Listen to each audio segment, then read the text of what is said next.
आशयमा व्यवस्थाहरू गरेको पाइन्छ, तर कार्यान्वयन गर्ने क्रममा केही तलमाथि भएको अथवा साधन स्रोत र दिएको जिम्मेवारीमा अलिकति तालमेल नमिलेको हो कि जस्ता कुराहरू आइरहेका हुन्छन् र त्यसलाई अलिकति छलफलको रूपमा गरौँ भनेर यो अहिलेको सत्रलाई अलि साँझको सत्र पनि भएको हुँदा प्रस्तुतिकरण भन्दा पनि छलफल अन्तर्क्रियात्मक हुँदा अलिकति हामी सबै ताजा हुन्छौँ भन्ने हिसाबले यसमा कसरी त एउटा सङ्घीय मन्त्रालय जसले स्थानीय तहको लागि सहजीकरण गर्छ, विभिन्न खालको कुराहरू दिन्छ र भइरहेका तथ्याङ्कहरूलाई पनि ल्याउँछ, परिष्कृत गर्छ, त्यहाँबाट हामीले प्रस्तुति सुन्छौँ जसको आशय अपेक्षा के गरिएको थियो, अहिले के छ भन्ने हो। त्यसको सारांशमा उत्तर खोज्न लागेको त्यही हो त्यो प्रस्तुतिबाट। त्यो भइसकेपछि अर्को कार्यान्वयन गर्ने पालिकामा हामी पुग्छौँ। पालिकामा पुग्दा मेयर साहब हुनुहुन्छ अनि त्यसपछि अर्को उपप्रमुख अथवा उपाध्यक्ष भनेर हामीले किन भनेको भन्दा कानुनले त त्यो दियो, आरक्षण गरेर प्रतिनिधित्व बनायो, तर कतै समितिहरूमा अथवा त्यस्तो भूमिकाहरूमा अलिकति पाइएन कि भन्ने हामीहरूले सुन्छौँ। त्यो के हो, यथार्थता के हो, कसरी गर्न सकिन्छ भन्नको लागि हामीले हाम्रो म्याडम हुनुहुन्छ। अनि त्यसपछि अर्को सहजीकरण गर्न हाम्रो व्यवस्था अनुसार सहजीकरण गर्ने स्थानीय एनजिओ गैर सरकारी संस्थाहरूले सहयोग गरिरहनु भएको हुन्छ। उहाँहरूको फेरि मूल्याङ्कन के हो त, कुन चिजमा पालिका सक्षम छ, अगाडि बढेको छ, कहाँनिर ग्याप छ, त्यो ग्याप छ भने किन छ भन्ने जस्ता कुरामा अर्को त्यसलाई नजिकैबाट हेरिरहेको सहजीकरण गरेको पनि अलिकति आओस् भन्ने किसिमले राखिरहेका छौँ। र महासङ्घ फेरि पालिकाहरूको माथिल्लो निकाय जसले एडभोकेसी गर्छ, जसले क्षमता विकास गर्नको लागि सहयोग गर्छ, उहाँहरूले कसरी हेर्नु आएको छ भन्ने किसिमको। र अर्को यो क्षेत्रमा लामो समय काम गरिरहेको जस्तै यो डेलिनिएसन अघिको सत्रमा आएको थियो कि एकअर्का बिचको तीन तह बिचको कार्यविभाजन कसरी गर्दा अझ राम्रो हुन्छ भन्ने जस्ता कुराहरूमा अध्ययन गरिरहेको र स्थानीय तहका गाइडलाइन्सहरू निर्देशिकाहरूमा कामै गरिरहेको हाम्रो दिननाथ सर विज्ञको रूपमा राखिरहेका छौँ, ताकि यहाँ भइरहेका सबै पात्रहरू फरक फरक किसिमको हुनुहुन्छ।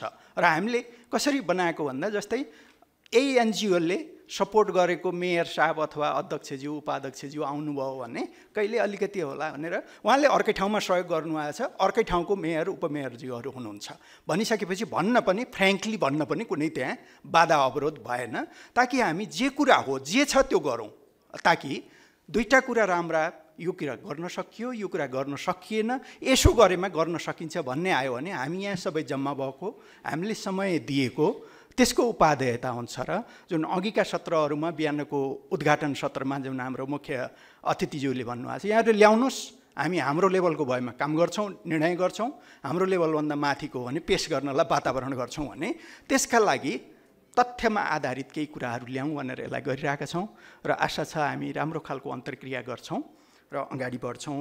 अब यति मैले भूमिका राखिसकेपछि हाम्रो गङ्गालाल सरलाई पास गरेँ, त्यसपछि केही दुई चारवटा कुरा छ भने अनि सिधै नै ऋषि शर्मा प्रस्तुतिको लागि जान्छ। कसो गरौँ सर? एउटा मोडरेटरको हैसियतले भन्नुपर्ने कुराहरू सबै भनिसक्नु भएको छ। अब हामी साँझतिर आइसकेका छौँ। दिनभरि तपाईँहरू थकित मुद्रामा हुनुहुन्छ र विषय चाहिँ अत्यन्तै गहन छ। फेरि त्यसो भएको हुनाले समय धेरै नलिउँ, सोझै अब प्रस्तुतितिर जाउँ भन्ने मलाई लागेको छ। मैले भन्दै नि अब प्रस्तुतिको निम्ति एउटा मात्र होइन त, हाम्रो ऋषि सरको प्रस्तुति छ। ऋषि सर, हजुरले प्रस्तुति गरिदिनु हुन म अनुरोध गर्दछु। ज्यू एवं पूर्व शिक्षा मन्त्रीज्यू, ड्यासमा आसीन विशिष्ट व्यक्तित्वहरू र यहाँ उपस्थित सम्पूर्ण आदरणीय सर मेम्बरहरू, यहाँहरू सबैलाई म हार्दिक नमस्कार टक्र्याउँछु। म ऋषिराज आचार्य, उपसचिव सङ्घीय मामिला तथा सामान्य प्रशासन मन्त्रालय, र मैले खास गरी यो नेसनल लेभलमा भएका पोलिसी लेभलका विषयहरू, खास गरी अघि गृह मन्त्रालयका सरहरू म्यामहरू त्यस्तै गरी एनडीआरएमएका सरले प्रेजेन्टेसन गर्नुभएका विषयहरूमा गाउँपालिका नगरपालिकामा ती विषयहरूलाई पुर्याउनको लागि हामीले कसरी काम गरिराखेका छौँ, गाउँपालिका नगरपालिकाहरूलाई कसरी सहयोग गरिराखेका छौँ भन्ने सन्दर्भमा केही मिनेट कुरा राख्छु। यहाँहरूको धैर्यताको लागि पनि म हार्दिक निवेदन गर्दछु।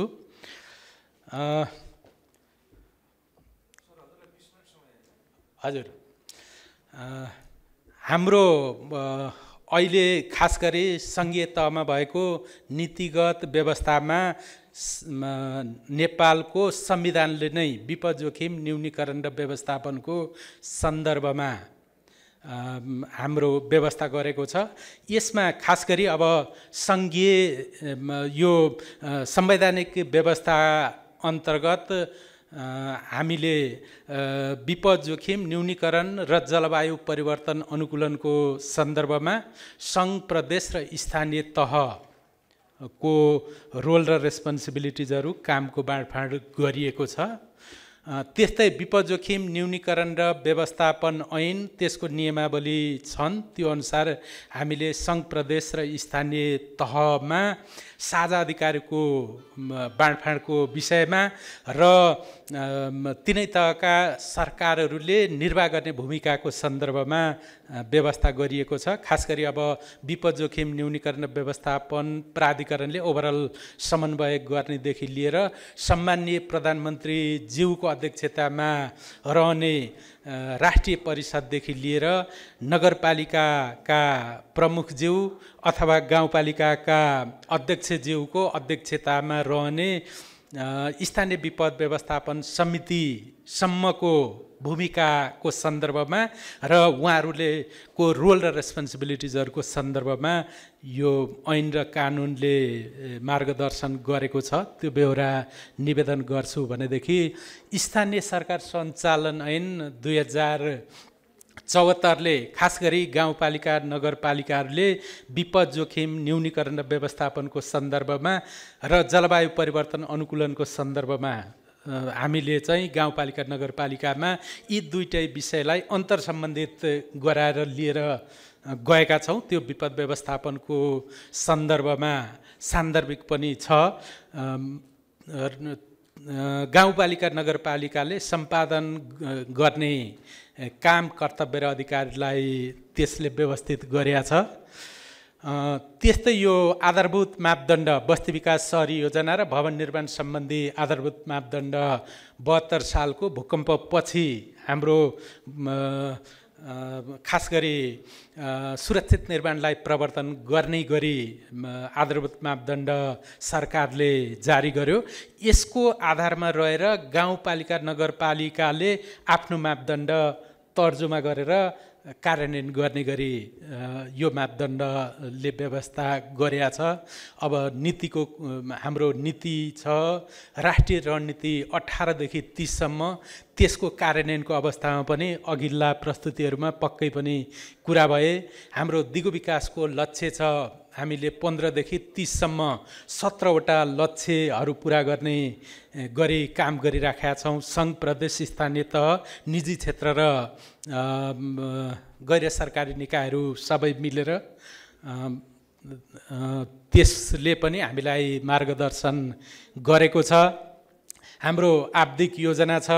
अनि वातावरण संरक्षण ऐन र नियमावलीले खास गरी विगतमा यो वातावरणीय अध्ययनको सिलसिलामा आयोजना परियोजनाहरू सञ्चालन गर्दा वातावरणीय अध्ययन गर्ने सन्दर्भमा यो खास गरी विपद जोखिमलाई न्यूनीकरण गर्ने र वातावरणीय असर जलवायु परिवर्तनको असरलाई न्यूनीकरण गर्ने सन्दर्भमा गरिने अध्ययन हो र त्यसमा साबिकमा रहेको सङ्घको एकल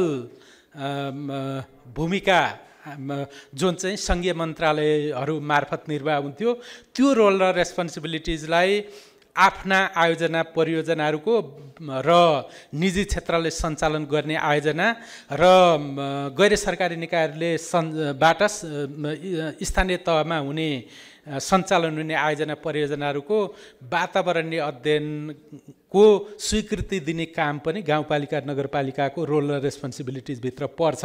यो विपद जोखिमलाई न्यूनीकरण गर्ने, जलवायु परिवर्तन अनुकूलनको असरलाई न्यूनीकरण गर्ने कार्यसँग प्रत्यक्ष सम्बन्धित भएको हुँदाखेरि मैले यहाँ जोडेको छु। त्यो लगायत अब हाम्रो जलवायु नीति छन्, राष्ट्रिय वन नीति छ, यिनीहरूले पनि हामीलाई मार्गदर्शन गरेका छन्। अब संविधानको कुरा अलिकति अघि पनि गरियो। यहाँ अनुसूची 5 सङ्घको एकल अधिकारमा विपद जोखिम न्यूनीकरण र व्यवस्थापनको काम, कर्तव्य र अधिकार तोकिएको छैन। अनुसूची 6 प्रदेशको साझा अधिकारको सूचीमा पनि विपद जोखिम न्यूनीकरण र व्यवस्थापनको विषय समाविष्ट छैन।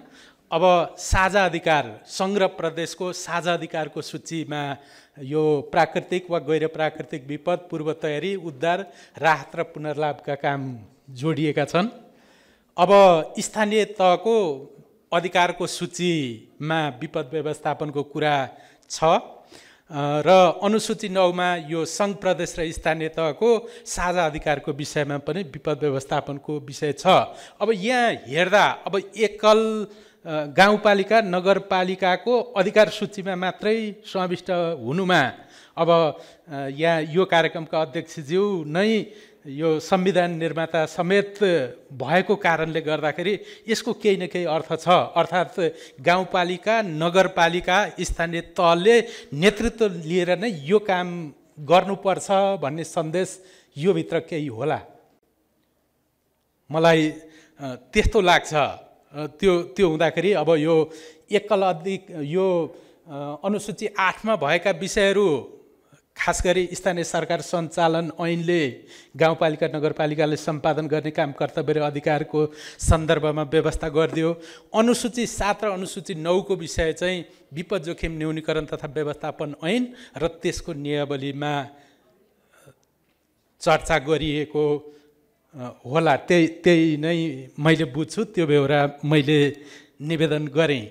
अब स्थानीय सरकार सञ्चालन ऐनको कुरा गर्ने हो भनेदेखि अब यो क्षेत्रको कानुन निर्माण गर्ने, अनि यो क्षेत्रको कार्यविधिहरू निर्माण गर्ने, आफ्नो मापदण्ड बनाउने, योजना तर्जुमा गर्ने, कार्यान्वयन गर्ने, अनुगमन गर्ने, मूल्याङ्कन गर्ने, अनि जोखिमयुक्त क्षेत्रहरूको पहिचान गर्ने, स्थानीय तहमा आपतकालीन कार्य सञ्चालन केन्द्रको कार्य सञ्चालन पद्धतिको व्यवस्था मिलाउने, अनि जोखिमयुक्त बस्तीहरूको पहिचान गर्ने, त्यसको स्थानान्तरण गर्ने, अनि विपदपछिको पुनर्लाभको कामहरू गर्ने, पुनर्निर्माणको काम गर्ने, पुनर्स्थापनाको कामहरू गर्ने, नदीको नियमन गर्ने, त्यसको मापदण्ड तयार गर्ने, अनि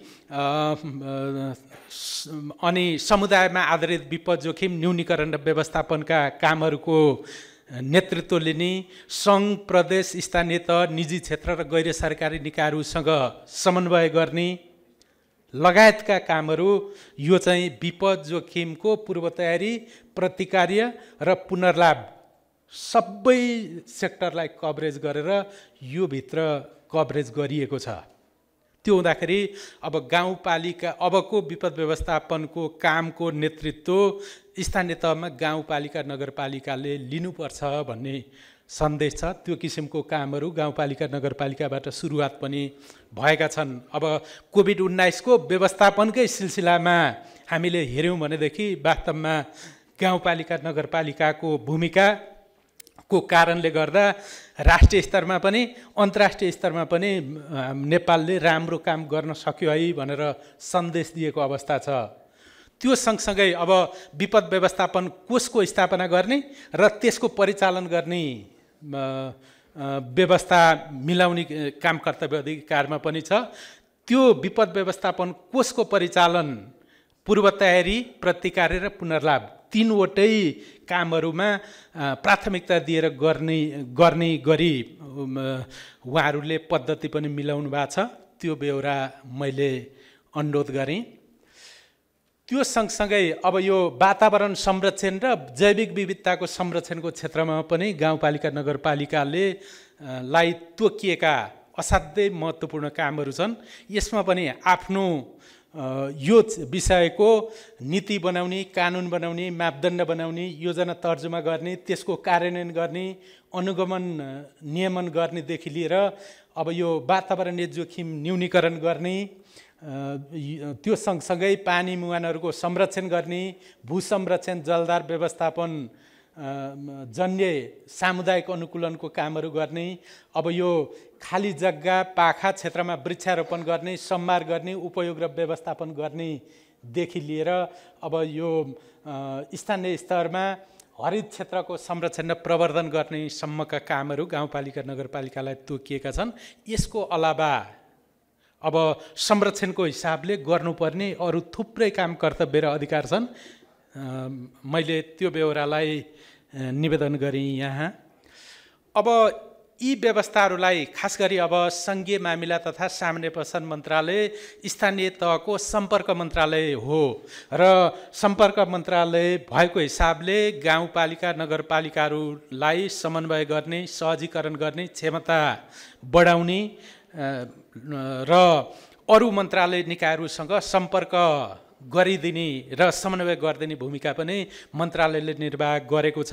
त्यो हुँदाखेरि माथि उल्लेख गरिएका नीतिहरूको कार्यान्वयनको लागि गाउँपालिका नगरपालिकालाई सहजीकरण गर्ने उद्देश्यले मन्त्रालयले केही कामहरू गरेका छ। खास गरी अब यो स्थानीय तहको विपद जोखिम न्यूनीकरण र व्यवस्थापन ऐन कानुन आफूले बनाउने व्यवस्था थियो, त्यसलाई सहजीकरण गर्न मन्त्रालयले नमुना कानुन उपलब्ध गरायो। सबैजसो गाउँपालिका नगरपालिकाहरूको अहिले विपद जोखिम न्यूनीकरण र व्यवस्थापन ऐन बनेर कार्यान्वयनमा रहेको छ। स्थानीय विपद व्यवस्थापन कोष सञ्चालनको कार्यविधि को नमुना मन्त्रालयले सेयर गर्यो। खास गरी विपदको पूर्व तयारी, प्रतिकार र पुनर्लाभ तीनवटै क्षेत्रमा प्राथमिकता दिएर काम गर्नको लागि त्यो कार्यविधिले अनुरोध गर्छ। गाउँपालिका नगरपालिकाले आफ्नो कन्टेक्स्ट अनुसार यसलाई कन्टेक्चुअलाइज पनि गर्नुभएको छ र अहिले कार्यान्वयनको अवस्था भन्यो भनेदेखि सबैजसो गाउँपालिका नगरपालिकाहरूमा यो कार्यविधि पनि तयार भएको छ। विपद व्यवस्थापन कोषको व्यवस्था पनि भएको छ र त्यसको कार्यान्वयनमा चाहिँ अलिकति हामीले यो पूर्व तयारी र पुनर्लाभमा भन्दा पनि हामीले प्रतिकार्य खोज उद्धार राहतलाई नै प्राथमिकता दिएर गाउँपालिका नगरपालिकाहरूले काम गरिरहनु भएको बेहोरा हाम्रो रिपोर्टिङमा त्यो देखिन्छ। यसमा पनि अब क्रमशः सुधार हुँदै अब यो तीनवटै क्षेत्रलाई प्राथमिकता दिएर जाने गरी उहाँहरू कार्यान्वयन गरिरहनु भएको छ। त्यो सँगसँगै यो स्थानीय आपतकालीन कार्य सञ्चालन केन्द्रको स्थापना गरेर कार्यान्वयन गर्ने पद्धति, खास गरी अब यो बारुद यन्त्रको सञ्चालनको सन्दर्भमा गाउँपालिका नगरपालिकाहरूले धेरै पहिलेदेखि गरिरहनु भएको थियो।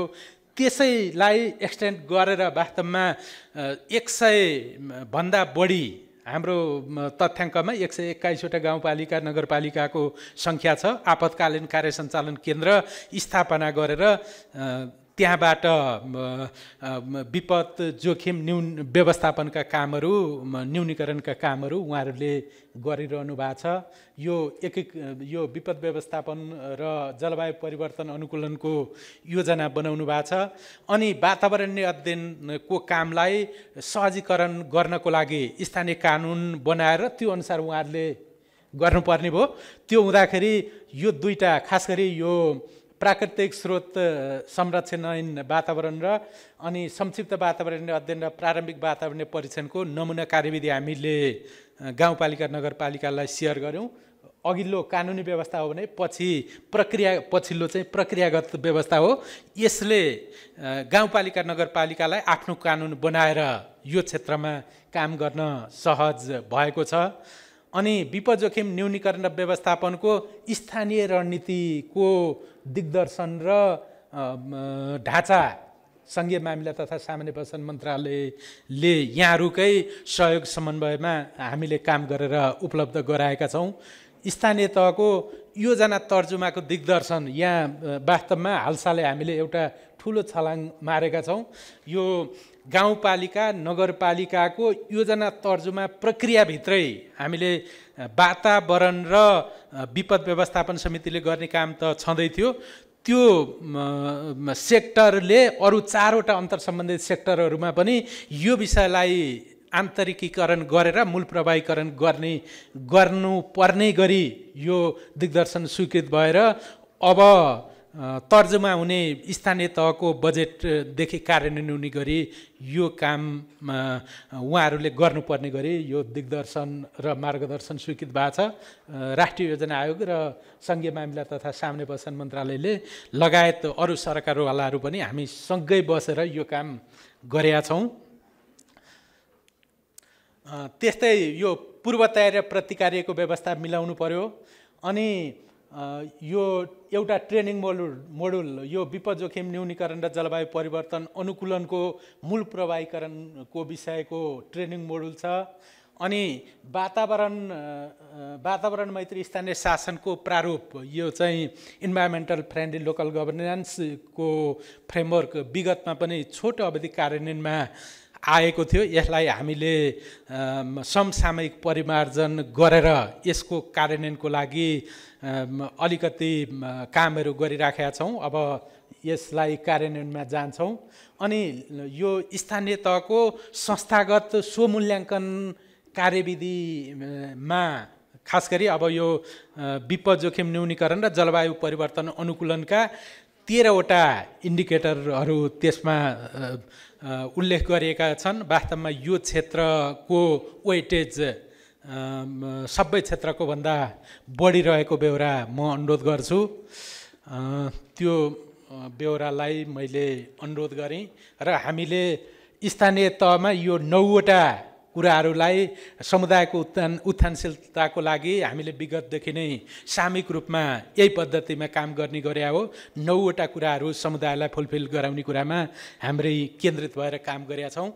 अनि अलिकति मूल प्रभावीकरण प्रक्रियालाई खास गरी मैले अघि नै भने योजना तर्जुमा पद्धतिमै हामीले इन्टिग्रेट गर्ने गरेका छौँ। यो वन तथा वातावरण समितिले अरू अन्तर सम्बन्धित विषयहरूमा विपद जोखिम न्यूनीकरण र व्यवस्थापनलाई मूल प्रभावीकरण र आन्तरिकीकरण गर्न मद्दत गर्ने कुरा भयो। यो हाम्रो बजेट प्रक्रियामा खास गरी योजना तर्जुमाको प्रक्रियाभित्रै यो एउटा पहिलो विषय चाहिँ सङ्घ र प्रदेशले गाउँपालिका नगरपालिकाहरूलाई अनुदान उपलब्ध गराउँदाखेरि सङ्घ र प्रदेशले मार्गदर्शन पठाउने विषय हो। यसमा अहिले विपद जोखिम न्यूनीकरण र जलवायु परिवर्तन अनुकूलनका विषयहरूलाई जोड दिने गरिएको छ भनेदेखि दोस्रोदेखि 7औं सम्मको चरणमा अब यो विपद जोखिम न्यूनीकरण र जलवायु परिवर्तन अनुकूलनका मुद्दालाई मैले अघि नै भने स्थानीय तहको योजना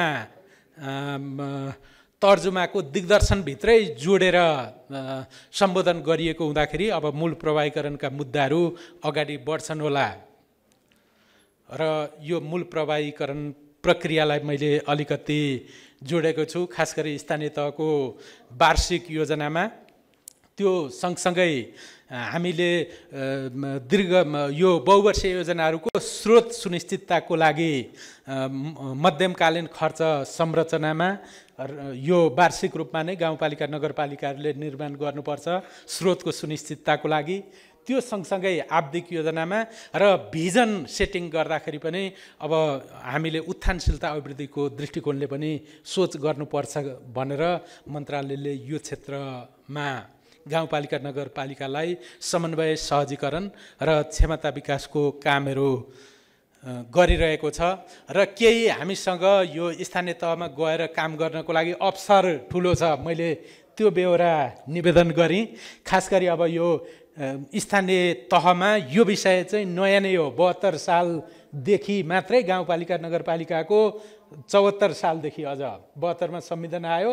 74 सालमा स्थानीय सरकार सञ्चालन ऐन आइसकेपछि 4 वर्षको अवधि हामीले अलिकति एक्सटेन्सिभ रूपमा काम गरेको भयो। गाउँपालिका नगरपालिकामा यी सबै विषयमा हाम्रो काम गर्ने अवसर छ। हामी सबै मिलेर काम गरौँ, त्यही बेहोरा म निवेदन गर्दछु। धन्यवाद हजुर।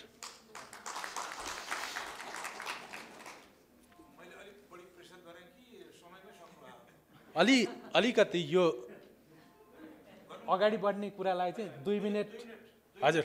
हस् हजुर, यो ग्रेस टाइम भयो। अनि गाउँपालिका नगरपालिकाहरूको यो कोषको स्थापना गर्ने विषयमा गाउँपालिका नगरपालिकाहरूले गर्नुभएको छ, त्यसको परिचालनको मुद्दामा हामी जस्ता बलिया साझेदारहरू यहाँ भेला भएको अवसर पनि भएको हुँदाखेरि यो परिचालनलाई पूर्व तयारी र पुनर्लाभका काममा कसरी डाइभर्ट गर्ने भन्ने कुरामा गाउँपालिका नगरपालिकालाई अलिकति सपोर्ट गर्न जरुरी छ। यहाँहरूको यो क्षेत्रमा काम गर्ने अवसर छ, मैले त्यो बेहोरा अनुरोध गरेँ। सुरक्षित निर्माणको प्रवर्धन गर्ने कुरा, अब यो जोखिमयुक्त बस्तीहरूको स्थानान्तरण सँगसँगै अब बस्ने घरहरू पनि भूकम्प मैत्री, अब बाढी पहिरोबाट सुरक्षित, आगलागीबाट सुरक्षित बनाउने सन्दर्भमा पनि अलिकति गाउँपालिका नगरपालिकाहरूलाई सपोर्ट गर्न यहाँहरूलाई स्कोप छ। त्यो सँगसँगै अब यो मूल प्रवाहीकरणको विषयमै प्लानिङ प्रोसेसलाई पनि हामीले सपोर्ट गर्न सक्ने अवस्था छ। अब यो नयाँ विषय छ, खास गरी अब यो भूउपयोग योजना बनाउनको लागि ऐन तर्जुमा भइसकेको छ।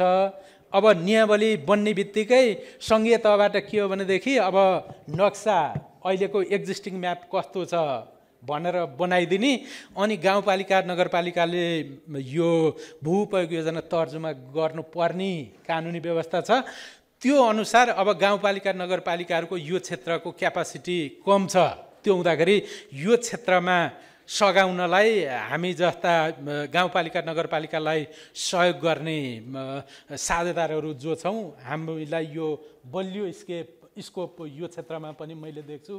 अनि त्यो सँगसँगै अब यो वातावरण मैत्री स्थानीय शासनको प्रारूप भर्खर स्वीकृत भएको छ, यसलाई स्थानीयकरण गर्ने सन्दर्भमा 753वटै गाउँपालिका नगरपालिकाहरूलाई वातावरण मैत्री बनाएर यो चाहिँ घर परिवार लेभलदेखि लिएर अब मुलुकलाई नै वातावरण मैत्री बनाउने छ।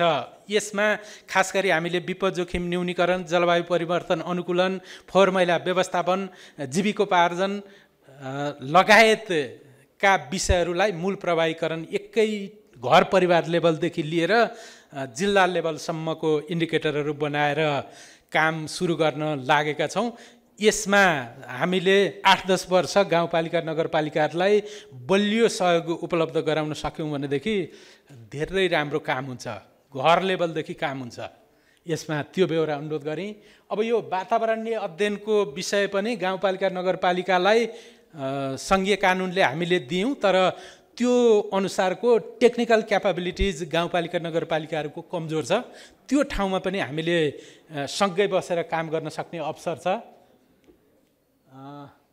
र क्षमता विकास अब यो सँगसँगै काम गर्न सक्ने अवसर सधैँ छ। मैले यिनै बेहोराहरूलाई राखेँ। धन्यवाद हजुर, अतिरिक्त समयको लागि। हजुर रामप्रसाद भण्डारी सर। अब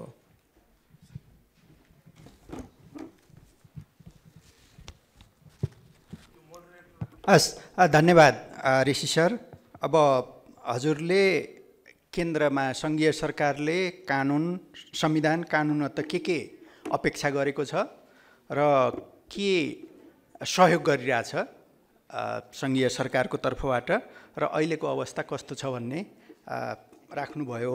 अब म छलफलको लागि अगाडि बढाउँछु र यो सत्रबाट हामीले उत्तर खोजिरहेको के हो त भन्दा सेरै सजिलो छ।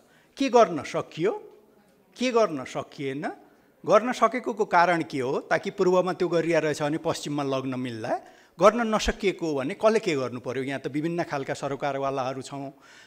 त्यसो गर्दाखेरि हामीले खोजेको त्यति मात्रै हो र त्यसैलाई विभिन्न नजरबाट हेर्नलाई हामीले अघि पनि मैले सुरुमा राखेँ फरक फरक प्रकृतिको पात्रहरूलाई हामीले निमन्त्रण गरेका छौँ। अब मैले सुरुमा हाम्रो देवकुमार सुवेदी, हाम्रो सुर्खेत वीरेन्द्रनगर नगरपालिका सुर्खेतको मेयर सरलाई प्रश्न गर्छु। त्यो प्रश्न प्राय सबैलाई त्यही प्रकृतिकै हुन्छ, अलिअलि मात्रै फरक पर्ला। र सुरुमा हाम्रो समय कस्तो छ भन्दा एकजना छलफलकर्ता सर म्याडमहरूलाई 8 मिनटको समय मिलेको छ, तर सुरुमा पहिलो राउन्डमा मैले 4 मिनटको, ताकि पछि फेरि अरू प्रश्नहरू अर्को पात्रले बताएकोमा केही फेरि पुष्टाइ सोध्नु पर्यो भने त्यसलाई राख्नलाई पहिलो चरणमा 4 मिनट हजुरहरूको समय हुन्छ। र 4 मिनटमा हजुरहरूले सम्बोधन गर्नु पर्दैन, हामीले एकअर्कालाई आदर गर्छौँ मनमनैबाट, ताकि भन्ने कुरोलाई धेरै कुरा भन्ने छन् त्यो भन्नलाई समय पुग्छ। र बुँदागत रूपमा पहिलो प्रश्न के गर्न सकियो वा के हो, जस्तै 752लाई एउटा नगरपालिकाले अहिले भन्दा त 53 पर्नु हो हजुर, 752लाई बताउनु पर्यो भने हामीले त यो गऱ्यौँ नि त वा भन्ने खालको कुराहरू के छ, त्यो कसरी भयो, यो चिज गर्न सकिएन। यहाँ लिस्ट नै अब 20 मिनट पढेकोमा यो गर्नुपर्ने भन्ने छ भने त्यही नै प्रश्न हो। देवकुमार सर, हजुरलाई 4 मिनटको समय। उपस्थित सम्पूर्ण महानुभावहरू हार्दिक नमस्कार व्यक्त गर्न चाहन्छु। सर्वप्रथम स्थानीय पालिकाको तर्फबाट आफ्ना धारणाहरू अनुभवहरू राख्ने अवसर प्रदान गरिदिएकोमा म तयार नेपाललाई हार्दिक धन्यवाद दिन चाहन्छु। वास्तवमा स्थानीय सरकारले विपद व्यवस्थापनको पाटोमा 4वटा काम चाहिँ गरेको जस्तो लाग्छ। अब त्यसमा चाहिँ संविधानद्वारा प्रदान गरिएको अधिकार अनुसार स्थानीय ऐन, कार्यविधि, कानुन, नियम नियमावलीहरू हामी निर्माण गरेर लागू गर्न सक्यौँ। दोस्रो कुरा, महामारीसँग एक्लै जुत्न सक्यौँ। खास गरी कोभिडसँग आफ्ना हिसाबले भन्दा यो देशका 753 पालिकाहरू मध्ये 1, 2, 3मा जोड्न पर्यो भने वीरेन्द्रनगर नगरपालिकालाई सरकारले कसरी मूल्याङ्कन गरेको छ त्यो चाहिँ आफ्नो ठाउँमा होला। तर हामीले डे 1 देखि आरडिटी परीक्षण गर्नेदेखि लिएर हेलिकप्टरमा मगाएर परीक्षण गर्नेदेखि लिएर आजका मितिसम्म निःशुल्क PCR चेक, क्वारेन्टाइन, खानाको व्यवस्था, आइसोलेसन हाउस, कोभिड अस्पताल र अक्सिजन प्लान्ट सहित निर्माण गरेर अक्सिजन सहित उपलब्ध गराउन सकेका छौँ। र त्यो आधारबाट हेर्दा महामारीसँग हामी जुझ्न सक्यौँ। स्थानीय सरकारका हिसाबले हेर्दा भन्छौँ भने वातावरण विपद र हरियाली प्रवर्धनसँग सबै पालिकाहरू आफ्नो क्षमताले भ्याएसम्म संरक्षणको पाटोमा लागेका छन्। र त्यो सँगसँगै पुनर्लाभका कार्यक्रमहरू, चाहे त्यो नदी नियन्त्रणको कुरा होस्, चाहे वन जङ्गल संरक्षणको कुरा होस्, चाहे अन्य विषयसँग जोडिएका विषयहरू हुन्, स्थानीय सरकारहरूले गरेका विषयहरू हुन्। अब त्यसका अलावा हामीले केही संरचनागत हिसाबले पनि निर्माण गरेका छौँ। खास गरी स्थानीय आपतकालीन केन्द्र सञ्चालन गरेका छौँ। त्यसमा आफ्नै नम्बर दिएका छौँ। एम्बुलेन्स सञ्चालन गरेका छौँ। त्यसका प्रमुख संयोजकहरू तोकेका छौँ र दमकलहरू सञ्चालन गरेका छौँ। र दमकलहरूसँग आफ्नै चाहिँ फायर ब्रिगेड, अघि नै एकजना सरले भन्नुभएको थियो नेपालमा तालिम भएको छैन, तर वीरेन्द्रनगरले तालिम गराएर नेपालमै पहिलोचोटि महिला फायर मेन पनि निर्माण गर्न सकेको छ। यसको लागि हामी तयार Nepal, Nepal red cross society लगायतका चाहिँ हामी संस्थाहरूलाई धन्यवाद पनि दिन चाहन्छौँ। यो आधारबाट हेर्दा हामी यो 4 वर्षभित्र पहिलो वर्ष त हामी यी विषयसँग जोडिन सकिएन, तर दोस्रो वर्षदेखि खास गरी संविधानले व्यवस्थापन गरेका र अधिकार प्रत्यायोजन गरेका विपदका कुरालाई हामीले चाहिँ गर्न सकेका छौँ। र त्यो हामी अलिकति त्यो विषयमा चाहिँ र केही राम्रा सिमुलेसनहरू पनि हामीले सञ्चालन गऱ्यौँ। चाहे त्यो नदी नियन्त्रणका कुरा होस्, चाहे त्यो फायरको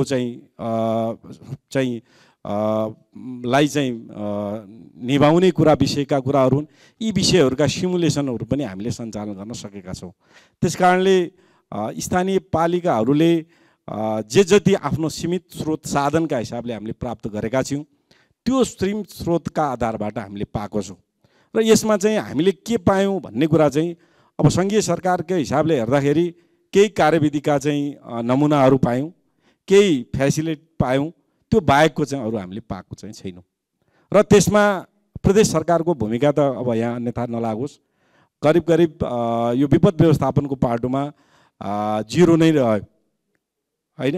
र त्यो बाहेकको अब स्थानीय सरकारहरूलाई बलियो बनाउने प्रक्रियामा, सहजीकरण गर्ने प्रक्रियामा राष्ट्रिय अन्तर्राष्ट्रिय केही सङ्घ संस्थाहरू र नेपालकै अवस्थामा हेर्दा हाम्रा अन्य साझेदार निकायहरूको पनि समन्वय रह्यो भने अब नगरपालिका सङ्घ हाम्रो स्थानीय सरकारहरूको एउटा छाता फोरमका रूपमा स्रोत सुनिश्चितताको लागि मध्यमकालीन खर्च संरचनामा यो वार्षिक रूपमा नै गाउँपालिका नगरपालिकाहरूले निर्माण गर्नुपर्छ स्रोतको सुनिश्चितताको लागि। त्यो सँगसँगै आवधिक योजनामा र भिजन सेटिङ गर्दाखेरि पनि अब हामीले उत्थानशीलता अभिवृद्धिको दृष्टिकोणले पनि सोच गर्नुपर्छ भनेर मन्त्रालयले यो क्षेत्रमा गाउँपालिका नगरपालिकालाई समन्वय सहजीकरण र क्षमता विकासको कामहरू गरिरहेको छ।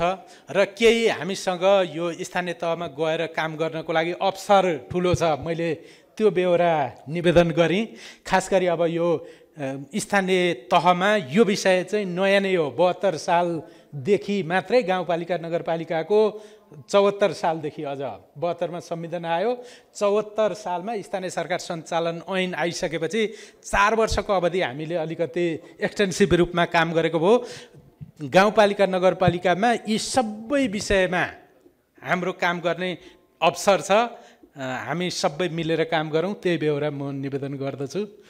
धन्यवाद हजुर।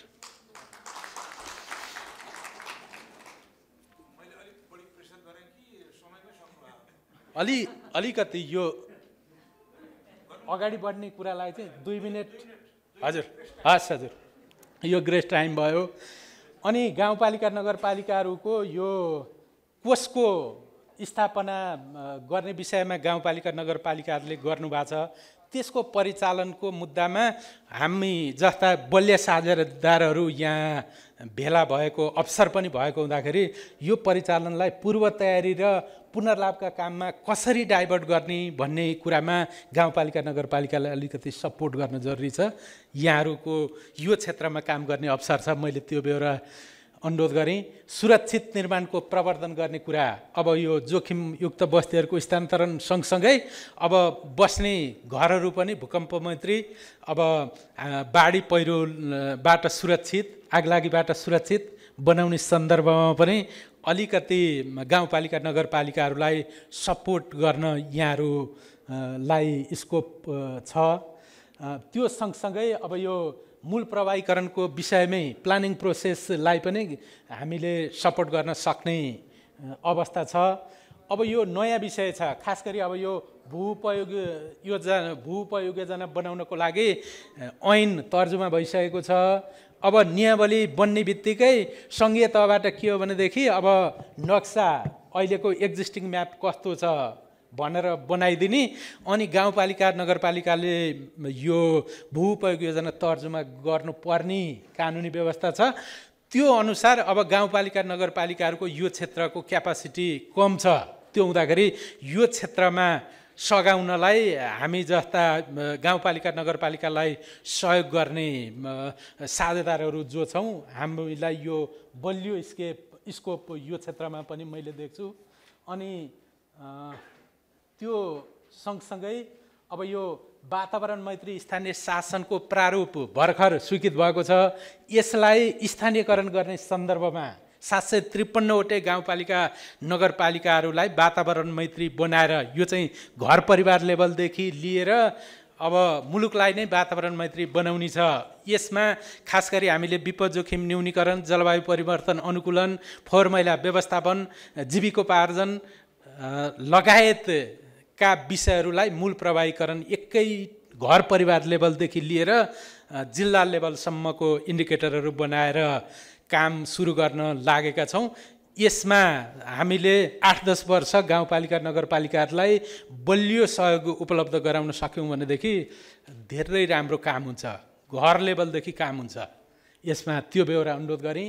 अब यो वातावरणीय अध्ययनको विषय पनि गाउँपालिका नगरपालिकालाई सङ्घीय कानुनले हामीले दियौँ, तर त्यो अनुसारको टेक्निकल क्यापाबिलिटिज गाउँपालिका नगरपालिकाहरूको कमजोर छ। त्यो ठाउँमा पनि हामीले सँगै बसेर काम गर्न सक्ने अवसर छ र क्षमता विकास अब यो सँगसँगै काम गर्न सक्ने अवसर सधैँ छ। मैले यिनै बेहोराहरूलाई राखेँ। धन्यवाद हजुर। रामप्रसाद भण्डारी सर। अब हजुरले केन्द्रमा सङ्घीय सरकारले कानुन, संविधान कानुन त के अपेक्षा गरेको छ र के सहयोग गरिरहेछ सङ्घीय सरकारको तर्फबाट र अहिलेको अवस्था कस्तो छ भन्ने राख्नुभयो। अब म छलफलको लागि अगाडि बढाउँछु र यो सत्रबाट हामीले उत्तर खोजिरहेको के हो त भन्दा सेरै सजिलो छ।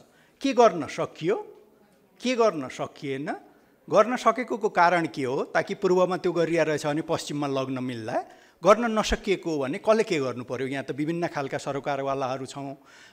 त्यसो गर्दाखेरि हामीले खोजेको त्यति मात्रै हो र त्यसैलाई विभिन्न नजरबाट हेर्नलाई हामीले अघि पनि मैले सुरुमा राखेँ फरक फरक प्रकृतिको पात्रहरूलाई हामीले निमन्त्रण गरेका छौँ। अब मैले सुरुमा हाम्रो देवकुमार सुवेदी, हाम्रो सुर्खेत वीरेन्द्रनगर नगरपालिका सुर्खेतको मेयर सरलाई प्रश्न गर्छु। त्यो प्रश्न प्रायः सबैलाई त्यही प्रकृतिकै हुन्छ, अलिअलि मात्रै फरक पर्ला। र सुरुमा हाम्रो समय कस्तो छ भन्दा एकजना छलफलकर्ता सर म्याडमहरूलाई 8 मिनटको समय मिलेको छ, तर सुरुमा पहिलो राउन्डमा मैले 4 मिनटको, ताकि पछि फेरि अरू प्रश्नहरू अर्को पात्रले बताएकोमा केही फेरि पुष्टाइ सोध्नु पर्यो भने त्यसलाई राख्नलाई पहिलो चरणमा 4 मिनट हजुरहरूको समय हुन्छ र 4 मिनटमा हजुरहरूले सम्बोधन गर्नु पर्दैन। हामीले एकअर्कालाई आदर गर्छौँ मनमनैबाट, ताकि भन्ने कुरोलाई धेरै कुरा भन्ने छन् त्यो भन्नलाई समय पुग्छ। र बुँदागत रूपमा पहिलो प्रश्न के गर्न सकियो वा के हो, जस्तै 752लाई एउटा नगरपालिकाले अहिले भन्दा त 53 पर्नु हो हजुर, 752लाई बताउनु पर्यो भने हामीले त यो गऱ्यौँ नि त वाह भन्ने खालको कुराहरू के छ, त्यो कसरी भयो, यो चिज गर्न सकिएन। यहाँ लिस्ट नै अब 20 मिनट पढेकोमा यो गर्नुपर्ने भन्ने छ भने त्यही नै प्रश्न हो। देवकुमार सर, हजुरलाई 4 मिनटको समय। उपस्थित सम्पूर्ण महानुभावहरू हार्दिक नमस्कार व्यक्त गर्न चाहन्छु। सर्वप्रथम स्थानीय पालिकाको तर्फबाट आफ्ना धारणाहरू, अनुभवहरू राख्ने अवसर प्रदान गरिदिएकोमा म तयार नेपाललाई हार्दिक धन्यवाद दिन चाहन्छु। वास्तवमा स्थानीय सरकारले विपद व्यवस्थापनको पाटोमा 4वटा काम चाहिँ गरेको जस्तो लाग्छ।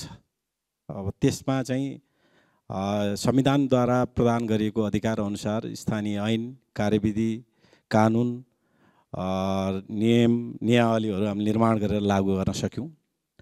दोस्रो कुरा, महामारीसँग एक्लै जुत्न सक्यौँ। खास गरी कोभिडसँग आफ्ना हिसाबले भन्दा यो देशका 753 पालिकाहरू मध्ये 1, 2, 3मा जोड्न पर्यो भने वीरेन्द्रनगर नगरपालिकालाई सरकारले कसरी मूल्याङ्कन गरेको छ त्यो चाहिँ आफ्नो ठाउँमा होला। तर हामीले डे 1 देखि आरडिटी परीक्षण गर्नेदेखि लिएर हेलिकप्टरमा मगाएर परीक्षण गर्नेदेखि लिएर आजका मितिसम्म निःशुल्क PCR चेक, क्वारेन्टाइन, खानाको व्यवस्था, आइसोलेसन हाउस, कोभिड अस्पताल र अक्सिजन प्लान्ट सहित निर्माण गरेर अक्सिजन सहित उपलब्ध गराउन सकेका छौँ। र त्यो आधारबाट हेर्दा महामारीसँग हामी जुझ्न सक्यौँ। स्थानीय सरकारका हिसाबले हेर्दा भन्छौँ भने वातावरण विपद र हरियाली प्रवर्धनसँग सबै पालिकाहरू आफ्नो क्षमताले भ्याएसम्म संरक्षणको पाटोमा लागेका छन्। र त्यो सँगसँगै पुनर्लाभका कार्यक्रमहरू, चाहे त्यो नदी नियन्त्रणको कुरा होस्, चाहे वन जङ्गल संरक्षणको कुरा होस्, चाहे अन्य विषयसँग जोडिएका विषयहरू हुन्, स्थानीय सरकारहरूले गरेका विषयहरू हुन्। अब त्यसका अलावा हामीले केही संरचनागत हिसाबले पनि निर्माण गरेका छौँ। खास गरी स्थानीय आपतकालीन केन्द्र सञ्चालन गरेका छौँ। त्यसमा आफ्नै नम्बर दिएका छौँ। एम्बुलेन्स सञ्चालन गरेका छौँ, त्यसका प्रमुख संयोजकहरू तोकेका छौँ र दमकलहरू सञ्चालन गरेका छौँ र दमकलहरूसँग आफ्नै चाहिँ फायर ब्रिगेड, अघि नै एकजना सरले भन्नुभएको थियो नेपालमा तालिम भएको छैन, तर वीरेन्द्रनगरले तालिम गराएर नेपालमै पहिलोचोटि महिला फायर मेन पनि सञ्चालन निर्माण गर्न सकेको छ। यसको लागि हामी तयार Nepal, Nepal red cross society लगायतका चाहिँ हामी संस्थाहरूलाई धन्यवाद पनि दिन चाहन्छौँ। यो आधारबाट हेर्दा हामी यो 4 वर्षभित्र पहिलो वर्ष त हामी यी विषयसँग जोडिन सकिएन, तर दोस्रो वर्षदेखि खास गरी संविधानले व्यवस्थापन गरेका र अधिकार प्रत्यायोजन गरेका विपदका कुरालाई हामीले चाहिँ गर्न सकेका छौँ र त्यो हामी अलिकति त्यो विषयमा चाहिँ र केही राम्रा सिमुलेसनहरू पनि हामीले सञ्चालन गऱ्यौँ, चाहे त्यो नदी नियन्त्रणका कुरा होस्, चाहे त्यो फायरको चाहिँ निभाउने कुरा विषयका कुराहरू हुन्, यी विषयहरूका सिमुलेसनहरू पनि हामीले सञ्चालन गर्न सकेका छौँ।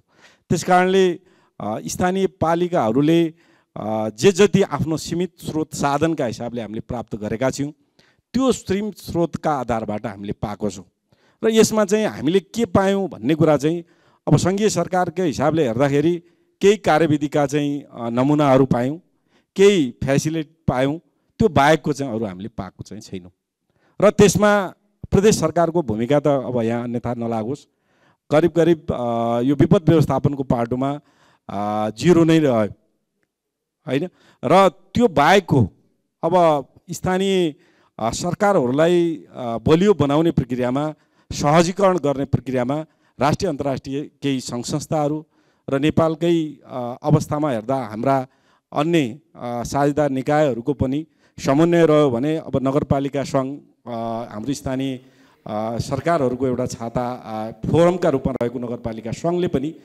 स्थानीय सरकारहरूलाई व्यवस्थापन गर्न चाहिँ सहयोग। धन्यवाद। अहिले हजुरलाई मैले यहीँ रोकेँ, फेरि हजुरको पालो आउँछ। अब मैले त्यही प्रश्न हाम्रो कमला बस्नेत म्याडम भीमेश्वर नगरपालिकाको उपमेयर हुनुहुन्छ यो बागमती प्रदेशबाट, हजुरलाई प्रश्न त्यही नै हो, तर महिलाको समावेशिता योजना तर्जुमा गर्ने, कानुन तर्जुमा नीति नियम बनाउनेदेखि लिएर यो प्रतिकार्यदेखि त्यसमा महिलाको भूमिका अलिकति त्यो पाटोबाट प्रश्न उही नै हो, के गर्न सकियो, कसरी, के गर्न सकिएन, किन? हजुर धन्यवाद सर।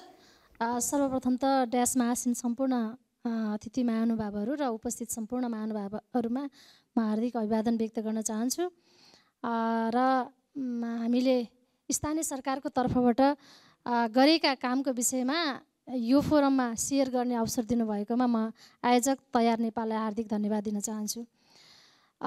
स्थानीय सरकारले विपद जोखिम न्यूनीकरणका सन्दर्भमा गर्न सकेका कामहरू म थोरै सेयरिङ गर्न चाहन्छु। भीमेश्वर नगरपालिका, दोलखाको भीमेश्वर नगरपालिकाले विशेष त संविधान त प्रदत्त कानुनलाई प्रयोग गरेर 2072 सालको भूकम्प पछाडि थोरै कामहरू गर्दै आएको थियो। तथापि हामी निर्वाचित भएर नगरपालिकाको नेतृत्व सम्हालिसके पछाडि चाहिँ हामीले नगरपालिकालाई चाहिँ विपद व्यवस्थापनबाट कसरी चाहिँ विपद व्यवस्थापन गर्न सकिन्छ, जोखिमबाट जोगाउन सकिन्छ भन्ने सन्दर्भमा छलफलहरू बहसहरू हुँदै गर्दा हामीले चाहिँ नगर स्तरीय विपद व्यवस्थापन समिति गठन गरेका छौँ। त्यसै गरी वडा स्तरीय विपद व्यवस्थापन समिति गठन गरेका छौँ। प्रत्येक टोलहरूमा चाहिँ हामीले स्वयंसेवकहरू तयार गरेका छौँ। त्यसै गरी हामीले नगरपालिकामा चाहिँ वातावरण तथा विपद व्यवस्थापन शाखा स्थापना गरेर 1 जना कर्मचारीको व्यवस्थापन गरेका छौँ।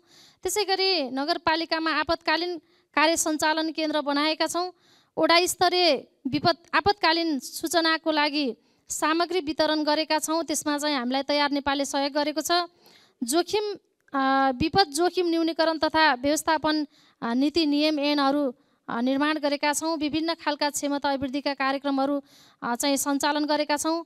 पहिरो नियन्त्रण लगायतका कामहरू गरेका छौँ र यसमा चाहिँ हामीले सबैभन्दा पहिला नगरपालिकाभित्र हुनसक्ने जोखिमहरू के हुन् भनेर जोखिमको पहिचान गरेका छौँ र नगरपालिकाभित्र भएका जोखिम पहिचान गरेर देखिएका जोखिमहरूलाई पहिलो प्राथमिकीकरण गरेर त्यसको व्यवस्थापन गर्ने कामहरू गरिरहेका छौँ।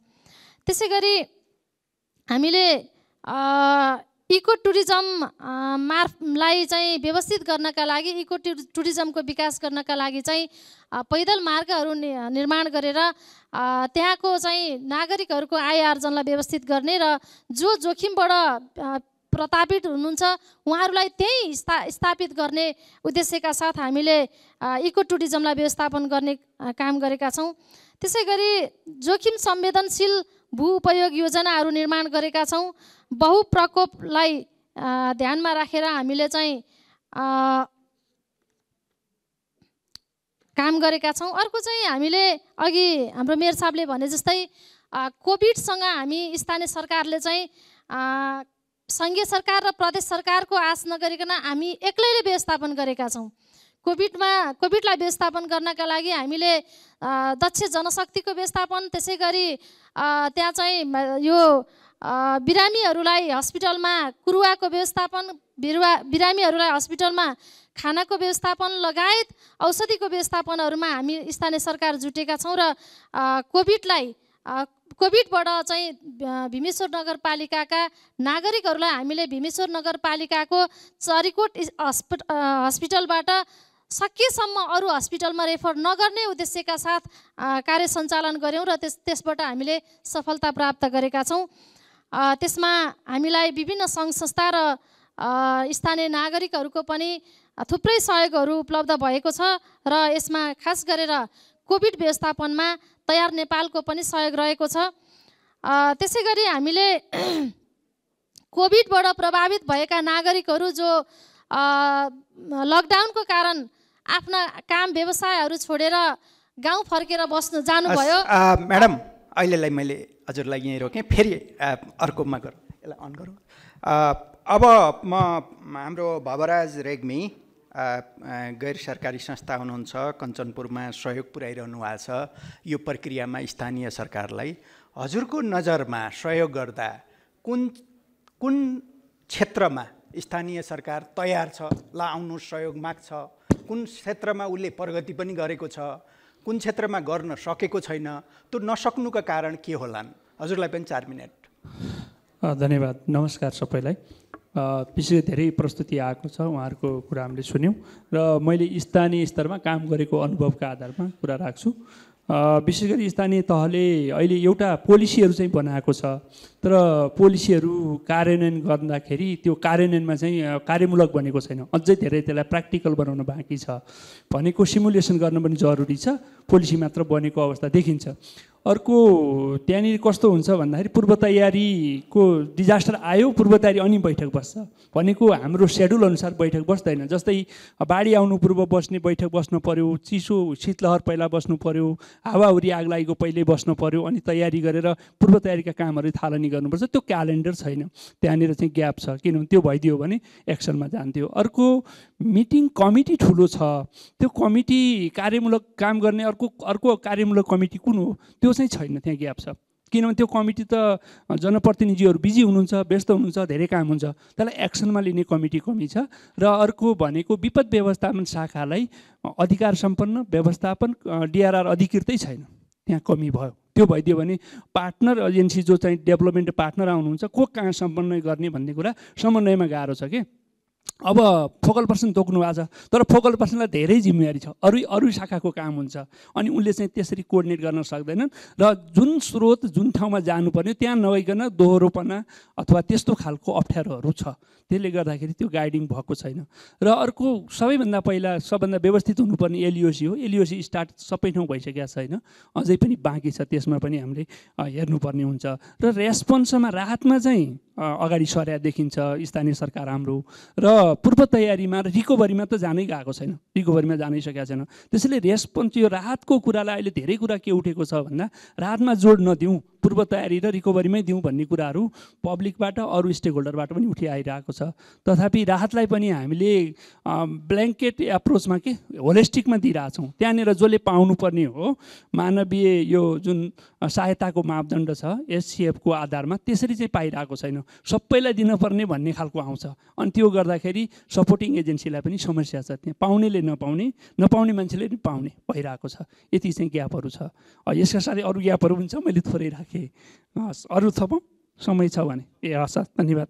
अनि अब अर्को मैले देखेको खास गरी हामीले यो जुन यदि रेस्पोन्स गर्ने हो भने डेटामा समस्या छ कि डेटा यसपालि पनि हामी 2 महिना पर्ख्यौँ, डेटा आएन। यसपालिको फ्लडमा तपाईँ 2 महिनासम्म डेटा आएन। किन भन्दा त्यहाँनिर तटस्थ डेटा ल्याउने कुराहरूमा चाहिँ नेपाल प्रहरी अनि त्यहाँको नगरपालिकाको गाउँपालिकाको कर्मचारी वडाको 1 जना 2 जना भयो, रेड क्रसको प्रतिनिधि 3 जना, अनि सिभिल सोसाइटी अथवा त्यहाँको क्लब संस्थाको व्यक्ति 4 जना लगायतको टिम बनाएर चाहिँ गरिदियो भने डेटा अलि आउँथ्यो होला। अब जनप्रतिनिधिज्यू जोडिनु भयो भने अलिअलि समस्या आइहाल्दो रहेछ, डेटा बढेर आउने, हरेक बेला बढेर आउने। त्यसले गर्दाखेरि हामीले राहत अथवा सपोर्ट गर्ने एजेन्सीले सपोर्ट टाइममा नहुने र पाउने मान्छेले सपोर्ट नपाउने हुन्छ। त्यो कुराहरू पनि ग्याप छ। त्यसैले त्यो कुरालाई चाहिँ हामीले एकदम बलियो बनाउनु जरुरी छ, त्यो डेटालाई। अर्को डेटामा पनि के हो भने त्यहाँ एलओसी नहुँदा डेटा छैन, डेटा चाहिँ जिल्ला डिडिएमसीमा आउँदैन, त्यहाँबाट प्रोभिन्समा आउँदैन, माथि आउँदैन, च्यानलाइजै छैन डेटाको। त्यो डेटा कहाँ पाउने, त्यो पनि एउटा प्रब्लम छ। अनि अर्को हामीले सुधार गर्नुपर्ने पक्ष भनेको यो डेटाको सँगसँगै अनि जो हामी यो कोष निर्देशिका बनाएका छौँ, मैले त्यसमा धेरै काम गरेको छु। त्यो कोष विपद व्यवस्थापन कोषमा, अनि त्यो कोषमा चाहिँ सेन्टरबाट गएको धेरै पालिकाहरूले ऊ जस्तो छ त्यस्तै गरिदिनुहुन्छ होइन। अनि त्यहाँ प्र्याक्टिकली हामीले सोध्यौँ, त्यहाँ कस्तो हुन्छ नि, एउटा मान्छे आगलागी भयो आउँछ, नगरपालिकालाई आश गर्छ नि आफ्नो सरकार हो, अनि केही पनि हुँदैन, निर्णय गर्नुपर्ने। त्यसपछि त्यसमा हामीले चाहिँ के भन्यौँ भने सहजीकरण गऱ्यौँ। सहजीकरण गरेर त्यहाँ चाहिँ घर जलेमा यति, गोठ जलेमा यति, यस्तो यति भन्ने राखियो। अनि त्यो कारणले चाहिँ त्यो चाहिँ अलिक परिमार्जन गर्न जरुरी छ र डिएलएसएको व्यवस्था गर्नु पनि सबभन्दा उत्तम हुन्छ। सहजीकरण अहिले आउँछौँ, पछि आउँछौँ, सरलाई समय मिल्छ। हस्, धन्यवाद सर। अब हाम्रो छाता सङ्गठन नगरपालिका कलानिधि सर होइन, यहाँ मेरो कम्युनिकेसनमा अलिक कन्फ्युज भएको थियो, सरी त्यसको लागि। अब हजुरहरू उहाँहरूको लागि उहाँहरूको अनबिहाफमा काम गर्नुहुन्छ, उहाँहरूका कुराहरू मुद्दालाई उठाउनुहुन्छ र सहजीकरण सहयोग गर्नुहुन्छ। हजुरहरूको नजरबाट के छ? जसरी सहयोग गर्ने पार्टनरको त फरक आयो नि त, मेयर डेपुटी मेयरले भनेको भन्दा फरक आयो भने हजुरहरूको नजरबाट प्रश्न त्यही नै हो, के चिजमा उहाँहरू गर्नुभएको छ, के चिजमा समस्या छ, गरेकोमा कसरी भएको छ भन्ने जस्तो। हजुरलाई पनि 4 मिनट। हस्, नमस्कार। सम्बोधन पूर्ववत अब हामी सबैलाई थाहा छ वर्तमान संविधान अनुसार राज्य शक्तिको स्रोत धारा 56 अनुसार 3 तहको सरकारमा निहित छ, सङ्घ, प्रदेश र स्थानीय। अब सरकार भन्दा पनि कुन सरकार भन्नुपर्छ? राज्यलाई जनताले तिरेको सही करको प्रतिफल दिने, सहज सेवा सुविधा पुर्याउने र सुशासन कायम गर्ने जिम्मेवारी अब 3 तहको सरकारको छ। संविधान निर्माणको बेलादेखि नै हामीसँग संविधान निर्माणका 1 जना संविधान सभा सदस्यज्यू पनि हामीसँग हुनुहुन्छ। त्यति बेलादेखि नै उठेको आवाज अनुसार समावेशी, सङ्घीय, लोकतान्त्रिक गणतन्त्र नेपालको निर्माण गर्नका कारणहरू संविधानले दिएको अनुसूचीमा अधिकारहरूबाट पनि प्रष्ट गर्न सकिन्छ। उदाहरणको लागि विपद व्यवस्थापन भन्ने विषय आजको हाम्रो चर्चाको विषय स्थानीय सरकारको 22वटा एकल अधिकारमध्ये 20औं बुँदामा लेखिएको छ र संसारभरिको एउटा मान्यता के छ भने संविधानमा exclusive rights prevail over concurrent right, अर्थात् एकल अधिकार यदि कसैलाई दिएको छ कुनै सरकारलाई भने त्यो सबभन्दा पहिला उसको जिम्मेवारी हुन्छ र अरू सरकारहरूको साझा अधिकारहरूको त्यो जिम्मेवारी त्यस पश्चात मात्र आउँछ। र यसमा सबैभन्दा ठुलो मर्म चाहिँ लुकेको छ हामी विपद व्यवस्थापनको कुरा गर्दाखेरि। अब हामी सङ्घ प्रदेशको भूमिका छ रेस्पोन्समा, रिहेबिलिटेसनमा, सबै कुरामा त्यो छैन भन्ने कुरा होइन। तर किन स्थानीयलाई दियो भन्दाखेरि जनतालाई परेको विपदको चुनौतीलाई तत्काल सम्बोधन गर्ने विषय स्थानीय सरकारको हो भन्ने मान्यता स्थापित भइसकेको छ र त्यसलाई कार्यान्वयनको तहमा लैजान अझै पनि हामीसँग चुनौती छ। त्यही काममा अब स्थानीय सरकारको सङ्घ महासङ्घहरूको पहिलो भूमिका रहेको हुनाले हामीले प्राप्त अधिकारहरूलाई चाहिँ संस्थागत गर्ने र त्यसलाई कार्यान्वयन गर्ने दिशामा चाहिँ अहिले सहजीकरण समन्वय गरिरहेको छौँ। नमुना कानुनहरू बनाएर हुन्छ वा 3 तहका सरकारहरूको बिचमा समन्वय सहजीकरण गरेर हुन्छ। स्थानीय तह अन्तर सम्बन्ध जुन ऐन आएको छ त्यसले पनि धारा 232 भने जस्तै सहकारिता, समन्वय र सहअस्तित्व, सहकारिता र समन्वय मात्र भएर हुँदैन, सहअस्तित्व पनि अक्षुण्ण रहनुपर्छ भन्ने संविधानको जुन मर्म छ त्यसलाई कार्यान्वयन गर्नका लागि नेपाल नगरपालिका सङ्घले भूमिका खेलिरहेको छ। मैले सानो उदाहरण दिन्छु। प्रदेशका मान्यज्यूहरू, प्रदेशका सचिवज्यूहरू र नगरपालिकाका नगर प्रमुखज्यूहरूको बिचमा हामीले संवाद गराइरहेछौँ कसरी सहकारी गर्ने त। स्थानीयले पहिला बनाएको ऐनलाई कार्यान्वयन गर्नका लागि पहिलो जिम्मेवारी उसको हो भने अब प्रदेश र सङ्घको त्यहाँनिरको जिम्मेवारी के हो त? उसले खेल्नुपर्ने भूमिका के हो त? यत्रो कोभिडमा 1 रुपियाँ पनि सङ्घ सरकारबाट स्थानीय सरकारलाई गएन। समानीकरण अनुदानबाट, अन्य आन्तरिक स्रोतबाट उसले कोभिड रेस्पोन्स गर्यो। अहिले हाम्रो सुर्खेतको वीरेन्द्रनगर नगरपालिकाका मेयर साहबले पनि भनिसक्नु भएको छ भन्दाखेरि हामी सबैले आफ्नो जिम्मेवारीहरू पूर्ण गरेका छौँ कि छैनौँ, हाम्रो आफ्नो भूमिका निर्वाह गरेका छौँ कि छैनौँ। प्रायः हामी सुन्ने गर्छौँ स्थानीय तहको क्षमताको प्रश्नको कुरा गर्छौँ, तर सङ्घ र प्रदेशको पनि क्षमतामा प्रश्न उठ्छ। किनभने यदि स्थानीयले गर्नुपर्ने काममा उहाँहरूले सहयोग गर्नुभएको छैन, गर्न सक्नु भएको छैन भने कलानिधि सर प्रश्न उठ्छ। अहिले हजुरलाई मैले यहीँ रोक्नु पर्यो। थ्याङ्क यू, फेरि पछि आउँला। अब दिनानाथ सरलाई प्रश्न उही नै हो, हजुरको नजर भनेको एउटा अध्ययनकर्ता, अर्को त्यो भूमिकाहरू छुट्याउनेमा पनि काम गरिरहनु भएको र केही नीति निर्देशिकाहरू बनाउनेमा पनि काम गरेको, त्यो काम गर्दाको अनुभवबाट के छ? उहाँहरूले के चिजमा प्रगति गर्नुभएको छ, के चिजमा समस्या छ, प्रगति गर्नुको पछाडि के भूमिका छ र समस्या के हुन् भन्ने खालको, त्यसमा 4 मिनटको समय हजुरलाई पनि। धन्यवाद सर। मैले 4वटै क्षेत्रमा त्यो कुरा गर्छु। अपर्च्युनिटी के छ, च्यालेन्जहरू के छन् स्थानीयकरण गर्नको लागि, हामीले यो लोकल पोलिसीहरूलाई लोकलाइजेसन गर्ने भन्ने सन्दर्भमा जुन कुरा गरिरहेका छौँ, सवालहरू के छन् र हामीले अब यसलाई स्ट्रेन्थन गर्नुपर्ने इन्स्ट्रुमेन्टहरू हामीसँग के छन् त के छैनन्, यो कुराहरूमा म राख्न चाहन्छु। अपर्च्युनिटी सबैभन्दा ठुलो कुरो, धेरै इलाबोरेट नगरौँ, संविधानको जुन व्यवस्था छ त्यो हाम्रो संविधानमा भएको व्यवस्था चाहिँ अन्तर्राष्ट्रिय मापदण्ड अनुसारकै व्यवस्था हो। स्थानीय तहले गर्न सक्ने जति विपद व्यवस्थापन उसले गर्ने हो र उसले सकेन, सहयोग माग्यो भने मात्रै प्रदेश र सङ्घले सहयोग गर्नुपर्छ भन्ने मान्यतामा यो व्यवस्था राखिएको हो। सबै स्थानीय तहले गर्नुपर्छ भनेर पन्छाउने कुरा चाहिँ होइन। उसले गर्न सक्ने जति उसले गर्छ, सहयोग माग्यो भने सङ्घ जान्छ। र हाम्रो स्थानीय तहलाई जति अधिकार संविधानले दिएको छ, भारतमा चाहिँ प्रदेशलाई छ र भारतमा त्यो अभ्यासमा आइसकेको छ। जस्तो उत्तराञ्चलले हामी आफै गर्छौँ नआऊ भन्यो केन्द्रलाई र केन्द्र गएन, होइन? त्यो खालको अवस्था भोलि हाम्रो स्थानीय तहहरूले पनि त्यो राइट, त्यो अथोरिटी क्लेम गर्न सक्ने क्षमता बनाउन पर्छ। र अहिले हामीले त्यो अपेक्षा गर्नु चाहिँ चाँडै हुन्छ, किनभने बल्ल एउटा चुनाव भयो, उहाँहरू ऐन बनाउनु भयो, कतिपयले अफिस बनाउनु भयो, कर्मचारी छैन, होइन? त्यस्तो अवस्थामा हामीले अरू देशको जस्तो सोचेर पनि हुँदैन। अब सन्तुष्ट हुने अवस्था चाहिँ होइन, तर जति प्रगति छ त्यो पनि राम्रै छ। र त्यो अघि के राम्रो भयो भन्दा कोभिडले चाहिँ राम्रो सिकायो। के सिकायो भन्दा स्थानीय तहको महत्त्व चाहिँ सबैलाई थाहा भयो। चुनावको केही समयसम्म स्थानीय तहका जनप्रतिनिधिहरूको बारेमा कति धेरै कमेन्ट सुनिन्थ्यो, होइन? तर अहिले कोभिड पछि त्यो अलिक कम भएको छ, किनभने काम गरेर अभ्यास गरेर देखाउने कुरा आयो। चुनौतीमा मुख्य धेरै चुनौती छन्, तर हामीले काम गऱ्यौँ भने यी अवसर हुन्छन्। किनभने चुनौतीहरूलाई एउटा त स्ट्रक्चर हो। हाम्रो डिजास्टर म्यानेजमेन्ट एक्ट जुन छ, सङ्घीय विपद व्यवस्थापन ऐन, यो प्रगतिशील त छ तर संविधान अनुरूपको छैन। यसमा हेर्नुभयो भने स्थानीय विपद व्यवस्थापन समितिको काम कर्तव्य अधिकार हेऱ्यो भने अझै पनि केन्द्रबाटै निर्देशित हुने खालको देखिन्छ। तर यही ऐन पनि फेरि धेरै लिबरल भयो भन्ने पनि धेरै पावरफुल मान्छेहरूबाट सुनिन्छ। हामीले त विभाग बनाए हुन्छ भनेको यो कसले प्राधिकरण राखिदियो भन्ने आवाज पनि छन्।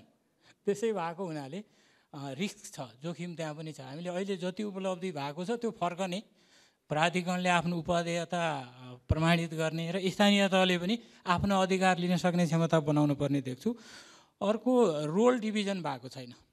रोल डिभिजनमा चाहिँ स्थानीय तहले भनौँ न बझाङको कुनै एउटा पालिकाले या पोखरा महानगरपालिकाले कति गर्ने हो, प्रदेशले के गर्ने हो र सङ्घले के गर्ने हो थाहा छैन। सामान्य घटना हुँदा पनि सङ्घको मन्त्रीज्यू हेलिकप्टर लिएर जानुहुन्छ, त्यहाँ जानुपर्ने आवश्यक हो कि होइन?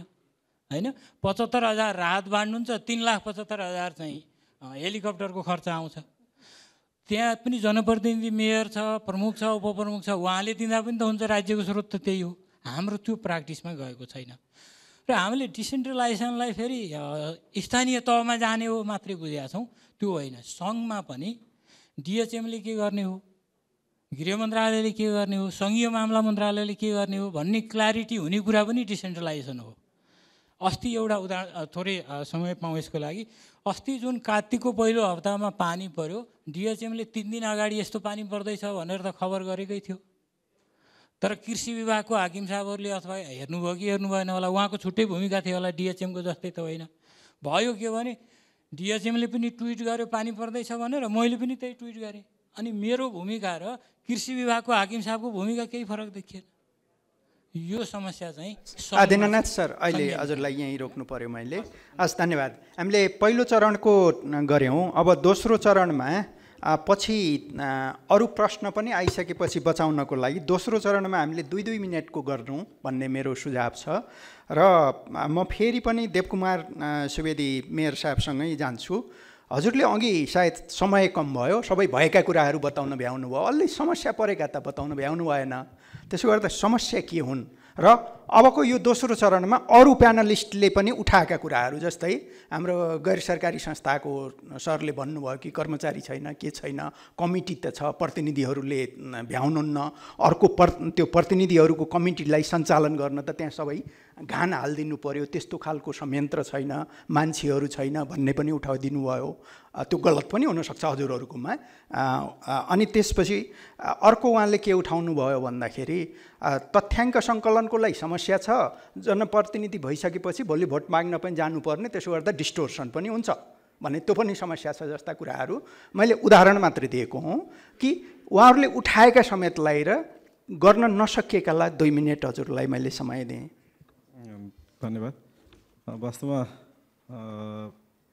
गर्न नसकिएका कुरा त धेरै छन्, किनभने आवश्यकता र अपेक्षाका बिचबाट थोरै सीमित स्रोत साधनका आधारबाट हामीले विपदको व्यवस्थापन गर्नुपर्ने छ।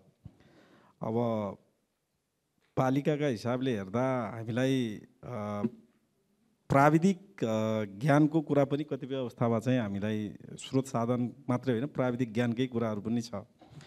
जस्तो अब 5 तलाका घरहरू छन्, हामीसँग भएका दमकलहरू 2 तलाभन्दा माथि जाने भर्याङ्गै छैनन्, दमकल त छ होइन।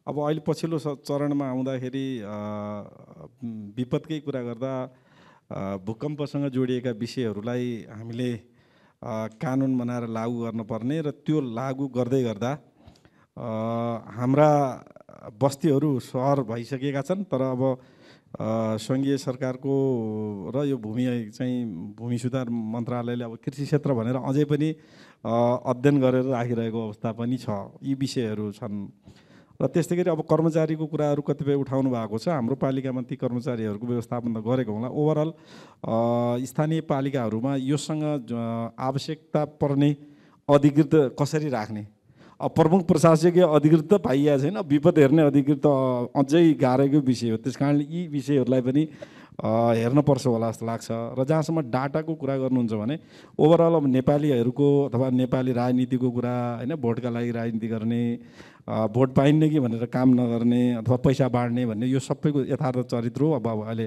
काठमाडौँमा पनि हामीले हेरिरहेछौँ। त्यस कारणले डाटामा इमान्दारिता छैन।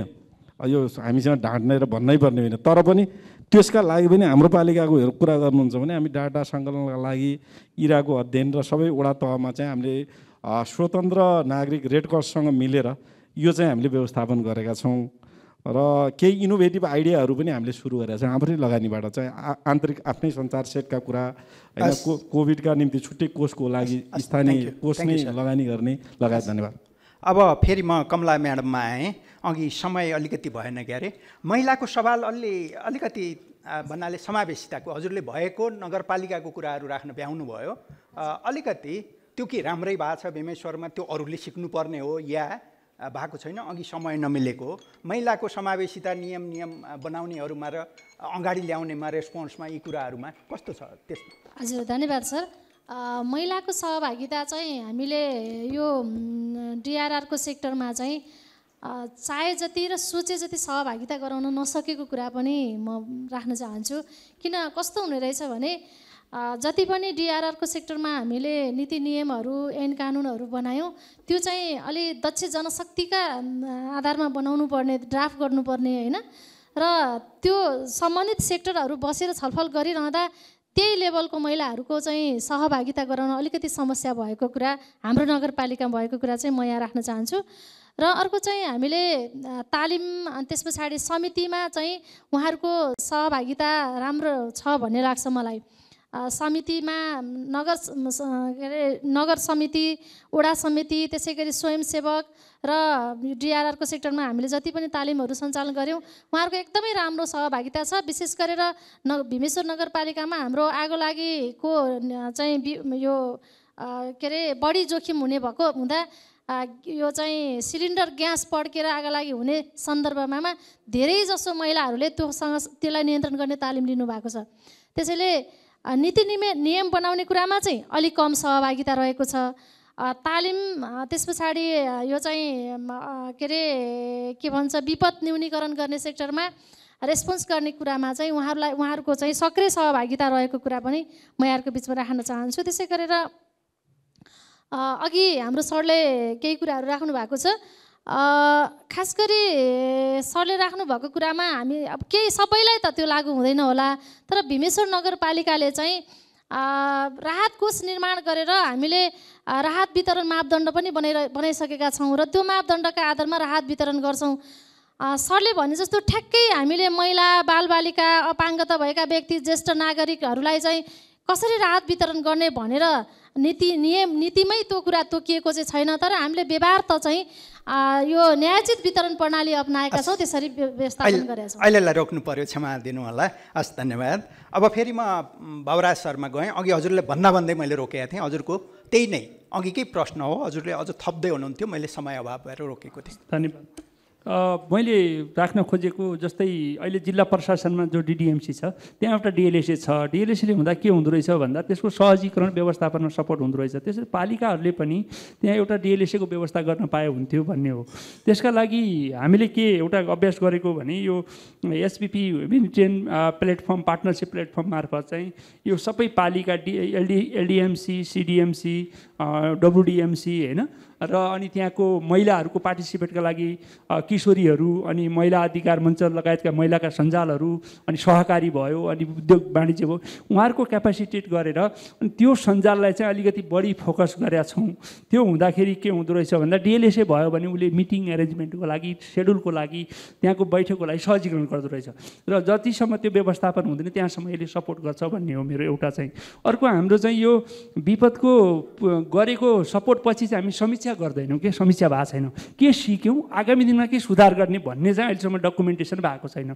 हरेक पालिकामा मैले देख्छु समीक्षा गर्नुपर्छ, त्यो जरुरी छ। किनभने यो वर्ष भएको कमजोरी अर्को वर्ष सुधारेर हामी जान पर्यो नि त, पोलिसीमा चेन्ज होला, नीतिमा होला, योजनामा होला, त्यो खालको। अर्को विपद व्यवस्थापन कोर्समा चाहिँ राहतको मात्र होइन नि त, पूर्व तयारीका पनि त्यसमा एक्सन प्लान आएन, रिकभरीको पनि एक्सन प्लान आउँदैन। त्यो पैसा चाहिँ 3 क्षेत्रमा बाँड्नुपर्ने होला, अथवा त्यो सेक्टरमा बाँडिँदैन, त्यहाँ पनि ग्याप छ। अनि स्टक पाइलमा हेर्नुहुन्छ भने बाटो भत्कियो भने तपाईँको बोरा डोरी के हुन्छ त्यो कहीँ पूर्वाधार निर्माणका कार्यालयमा भयो पनि भयो नभयो हामीसँग छैन कि स्थानीय तहसँग पनि छैन। अब त्यतापट्टि पनि हामीले जानुपर्छ होला, त्यो कुरामा पनि हामी छैनौँ होइन।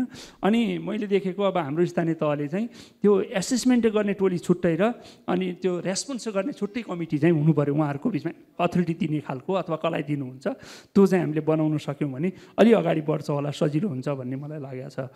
यति कुरा राखेँ, हस् धन्यवाद। हस् धन्यवाद सर। अब हाम्रो दीननाथ सरलाई र कलानिधि सरलाई मेरो छुट्टै प्रश्न छैन, केही थप्न चाहनुहुन्छ छोटो अहिले आएको कुरा गरेर? आत्मभावनाले यसलाई उपयोग गरौँ। मैले हाम्रो अध्ययनमा एउटा के देखिन्छ भने स्थानीय तहको एजेन्डा डेभलपमेन्ट विथ डिआरआर हुनुपर्ने थियो होइन, तर कता कता व्यवहारमा चाहिँ डेभलपमेन्ट भर्सेस डिआरआर जस्तो देखिन्छ होइन। विकासलाई प्रायोरिटी छ तर त्यो विकास दिगो हुन्छ कि हुँदैन त्यसको कारणले पो कहीँ जोखिम आउँछ कि भन्ने सोच नभएर विथ हुनुपर्नेमा भर्सेस जस्तो भएको चाहिँ देखिन्छ एनालाइसिसमा, कसैलाई आलोचना गरेको होइन। अर्को यो लोकलाइजेसन डिसेन्ट्रलाइजेसनमा 3वटा असाध्यै महत्त्वपूर्ण इन्स्ट्रुमेन्टहरू छन्। अरू नमुना ऐनहरू अघि ऋषि सरले देखाउनु भयो। यसलाई अब बजेटमा नजोड्दासम्म यो काम लाग्दैन। हजुरहरूले एनुअल प्लानिङमै यो कुरा राखेर जान जरुरी छ। र 3वटा इन्स्ट्रुमेन्ट के छ भने एउटा यो स्थानीय विपद जोखिम न्यूनीकरण रणनीतिक कार्ययोजना दिग्दर्शन भनेर प्रकाशन भएको छ। त्यसले हजुरहरूलाई क्वान्टिफाएबल इन्डिकेटर राख्नको लागि कुन सेक्टरमा कति लस भएको छ त र घटाउन के गर्नुपर्छ भनेर आइडिया दिन्छ र वार्षिक योजना तर्जुमा गर्नमा चाहिँ असाध्यै सहयोग पुर्याउँछ। अर्को यो स्थानीय तहको योजना तर्जुमा दिग्दर्शन अघि जुन भन्नुभयो त्यसले चाहिँ हुबहु जुनसुकै कर्मचारी सरुवा भएर जाने जे भए पनि हजुरहरूलाई त्यसले सपोर्ट गर्न सक्ने एरिया छ। अर्को अघि सरले भन्दै हुनुहुन्थ्यो विपद पूर्व तयारी तथा प्रतिकार्य योजना, यो सबै ठाउँमा भयो भने तपाईँहरूले सङ्घबाट के सहयोग लिने हो, आफै के गर्न सक्नुहुन्छ त्यहाँ क्लियर हुनसक्छ। तर अब अहिले विडम्बना के छ भने हाम्रो प्राधिकरणले पनि यो त्यत्रो लामो अवधिको प्र्याक्टिसलाई क्यारी अन गरेका छैन। उसले मनसुन प्रिपेयर्डनेस योजना भन्यो त्यो कहीँ त्यो ले अन हुँदैन, कुनै पालिकाले त्यो कहाँ के गर्ने हुँदैन, किनभने हाम्रो पालिकाहरूको त फरक छ। अहिलेलाई यति चाहिँ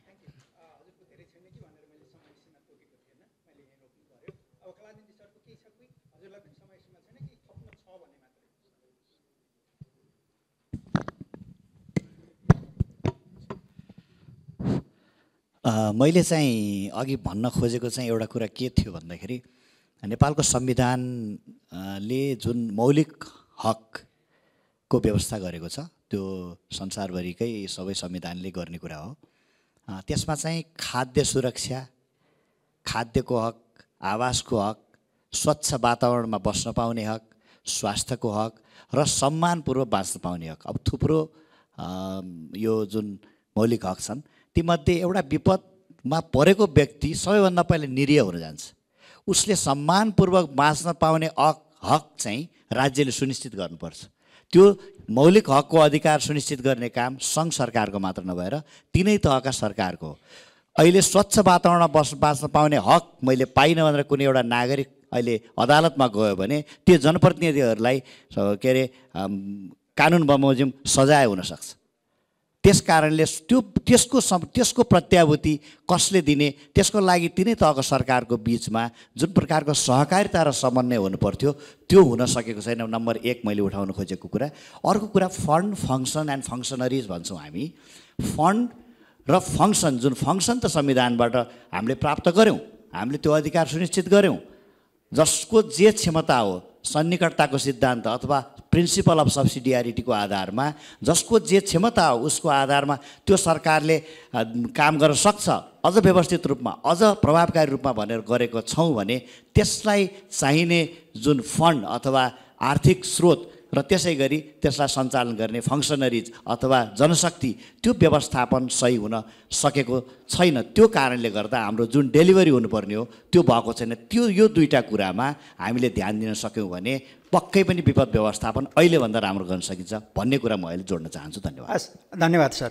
अब म हजुरहरूमा जान्छु ताकि हजुरहरूले मैले उठाउने प्रश्न हजुरहरूकोमा फरक होला, त्यसपछि हाम्रो प्यानलिस्टहरूले उत्तर दिनुहुन्छ। हजुरहरूलाई पनि त्यही अनुरोध, सम्बोधन गर्नु पर्दैन, हामीले सबैलाई आदर सम्मान गर्छौँ र स्पेसिफिक भूमिका।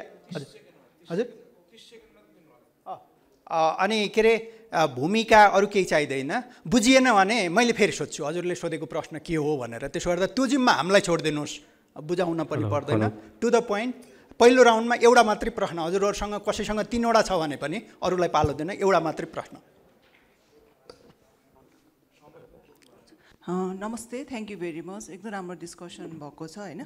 मेरो एउटा जिज्ञासा भनौँ न, यो कोभिडको टाइममा जुन मास्क डिस्ट्रिब्युसन भयो तर त्यसको डिस्पोजेबल चाहिँ कसरी गर्नुभयो भन्ने चाहिँ मेरो अलिकति जिज्ञासा यो स्थानीय लेभलमा होइन, डिस्पोजेबलको। अनि अर्को कुरा, अघि प्रेजेन्टेसनमा क्षमता अभिवृद्धि र लर्निङ सेन्टरको कुराहरू आएको थियो होइन, त्यो चाहिँ अलग तालिम हुने हो कि अथवा स्कुलको करिकुलममा इन्कर्पोरेट हुने हो, इन्क्लुजन हुने हो, त्यो पनि मलाई अलिकति जान्न क्युरियोसिटी भयो मलाई चाहिँ। Thank you very much. Thank you. अरू यो प्रश्न हजुरहरू सबैलाई हुन्छ, त्यसो गर्दाखेरि प्रश्न सम्झिरहँ होला, 2-4वटा लिएपछि अनि यता कुरा गरौँ।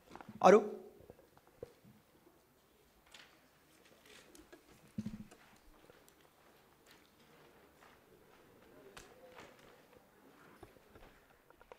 हस्, धन्यवाद यहाँको राम्रो प्रेजेन्टेसनको लागि। र अब यो स्थानीय सरकारको कुराहरू पनि सुन्न पाइयो। मलाई चाहिँ के लागेको छ भने यो विपद न्यूनीकरणको जुन यो सरकारले बनाएको जुन नीति नियम कार्यक्रमहरू छ, त्यो कार्यक्रमहरूमा चाहिँ यो जस्तै भौतिक पूर्वाधारहरू चाहिँ बनाइरहँदाखेरि हामीले चाहिँ यो प्राकृतिक विपदहरू चाहिँ झेल्न परिरहेको छ। जस्तै बाटोहरू हामी डाँडा डाँडामा बाटो बनाउँछौँ, त्यसको कुनै अध्ययन अनुसन्धान छैन, अनि पछि गएर त्यही ठाउँमा फेरि के हुन्छ, ल्यान्डस्लाइड हुन्छ। अनि त्यसपछि एउटा जोखिम, त्यो ठाउँमा बाटो बनाउनु हुने नहुने हो, त्यो कुराहरू स्थानीय निकायले त्यस्तो खालको मापदण्डहरू बनाएको छ कि छैन। र म चाहिँ एउटा उद्यमी व्यवसायको सेक्टरको प्रतिनिधित्व गर्ने भएको हुनाले घरेलु तथा साना उद्योग महासङ्घ भनेको हाम्रो उद्यमीहरूले चाहिँ अब कुनै उद्योगहरू स्थापना गर्दाखेरि यो क्षेत्र चाहिँ अलिकति यो रिस्क छ, यसमा चाहिँ तपाईँले उद्योग चाहिँ स्थापना गर्नु हुँदैन भन्ने कुराहरूमा नि यहाँले एउटा अवेरनेस चाहिँ दिनुपर्छ हाम्रो उद्यमी व्यवसायहरूलाई जस्तो लाग्छ। र यो चाहिँ मेरो सल्लाह हो। र अर्को कुरा चाहिँ स्थानीय सरकारले अघि भनिरहनु हामी सबै कुरामा चाहिँ धेरै कुरामा हामीले विपद जोखिममा चाहिँ न्यूनीकरणमा चाहिँ हामीले धेरै ठुलो सहयोग गरेका छौँ भने, तर कतिपय यो कोभिडकै कुराहरूमा तेस्रो भ्यारिएन्टसम्म आउँदा अहिले पनि हामी विभिन्न नगरपालिकाहरूमा यहाँको अर्बन सेक्टरको भन्दिनँ म, अलि जिल्लाको अर्बन के अरे नगरपालिकामा हेर्दाखेरि एउटा स्वास्थ्य चौकीमा अक्सिजनको प्लान्ट पनि छैन। जबकि बिरामी छटपटाएर त्यो अक्सिजन चाहिरहेको छ, उसलाई एउटा अक्सिजन के अरे उसलाई दिन सक्ने व्यवस्थापन गर्न सकेको छैन भनेपछि यहाँ स्थानीय सरकारहरूले चाहिँ यो कुराहरूलाई पनि कसरी हेरिरहनु भएको छ होइन।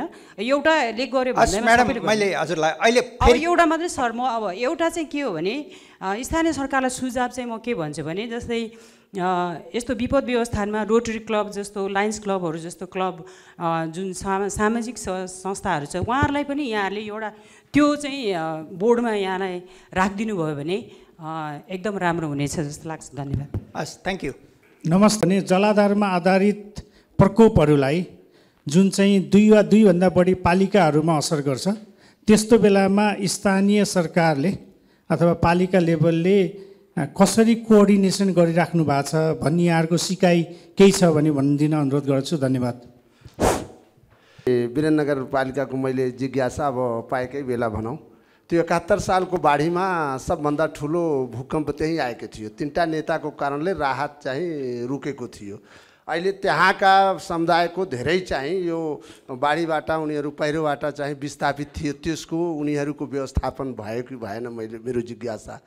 दोस्रो कुरा, हाम्रो सबै ठाउँमा हामी भन्ने गर्छौँ कि यो सबैको यो हो, सबैको त्यो हो, तर वास्तवमा आफ्नो पालिकामा धेरै ठाउँमा मैले सुनेको पाएछु।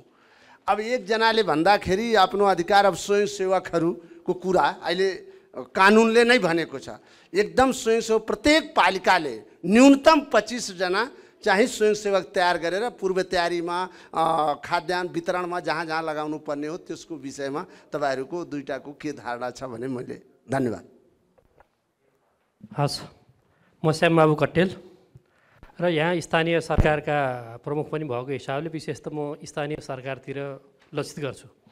र विशेष गरी अहिले के देखिरहेको छ भने यो विपद व्यवस्थापन कोष भनेर निर्माण भएको छ, तर त्यो कोषमा पैसा पनि जम्मा हुन्छ। पहिला सुरुको अवस्थामा चाहिँ त्यसलाई चाहिँ बिना हिसाबले चाहिँ पैसा छुट्याउनु भएको छ, अनि त्यसपछि गएर त्यसको अन्तमा गएर चाहिँ उहाँहरूले चाहिँ त्यसलाई विषय रूपान्तरण गरेर त्यो सेक्टरमा नगरिकन डोजर लाउने काममा भयो भने तुरुन्तै त्यस्तो चाहिँ एउटा स्थानीय तहमा भएको छ एउटा। अनि त्यस पछाडि अर्को कुरा कहाँ के भइरहेछ भन्नुलाई भने जुन बाटो एउटा चाहिँ बाटो खन्ने नाममा चाहिँ जहाँ चाहिँ राम्रो एउटा सामुदायिक वनको चाहिँ एउटा रुखहरू छ, जहाँ छ त्यही निशानातिर तेर्स्याएर जो व्यक्तितिर जाँदाखेरि कहाँ हुन्छ त्यो व्यक्ति कहाँ नजाने भनेर त्यो जङ्गलतिर चाहिँ भएको हिसाबले जङ्गललाई चाहिँ बाटाहरू निर्माण भएको देखिन्छ क्या।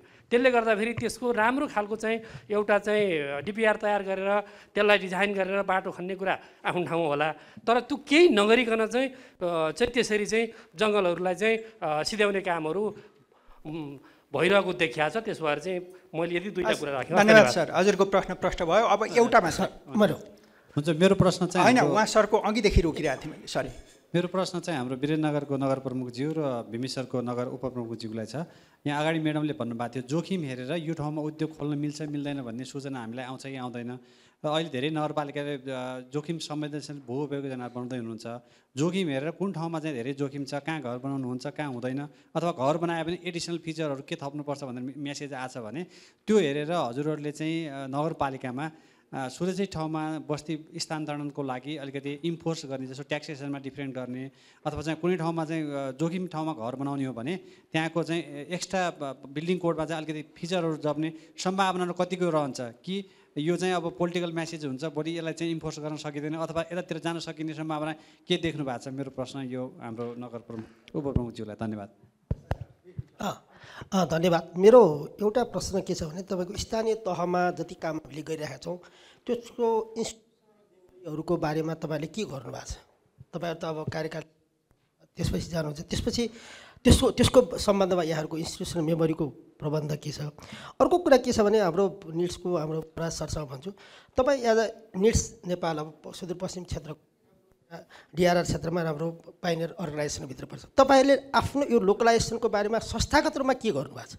त्यो संस्थागत गर्ने कुरामा स्थानीय तह र एनजिओ बिच नागरिक संस्था बिचको कोअर्डिनेसनको पाटो कस्तो छ भन्ने कुरामा चाहिँ हामीले त्यसरी त्यो हामी एकतर्फी मात्रै छ कि दोहोरो छ, त्यो कुरामा चाहिँ अलिकति मलाई क्लियर गरिदिनु भए राम्रो हुन्थ्यो भन्ने लाग्छ। धन्यवाद। धेरै राम्रो प्रश्नहरू आएको छ। हाम्रो समयलाई व्यवस्थापन गर्दालाई सायद अरू लिन सक्दैन होला। अब आफ्नो प्रश्न, आफूसँग सम्बन्धित प्रश्न छोटो गरेर, छोटो मिठोमा। धन्यवाद। मलाई आएको प्रश्नमा चाहिँ संस्थाहरूले कसरी लोकलाइजेसन गरेको छ भन्ने छ।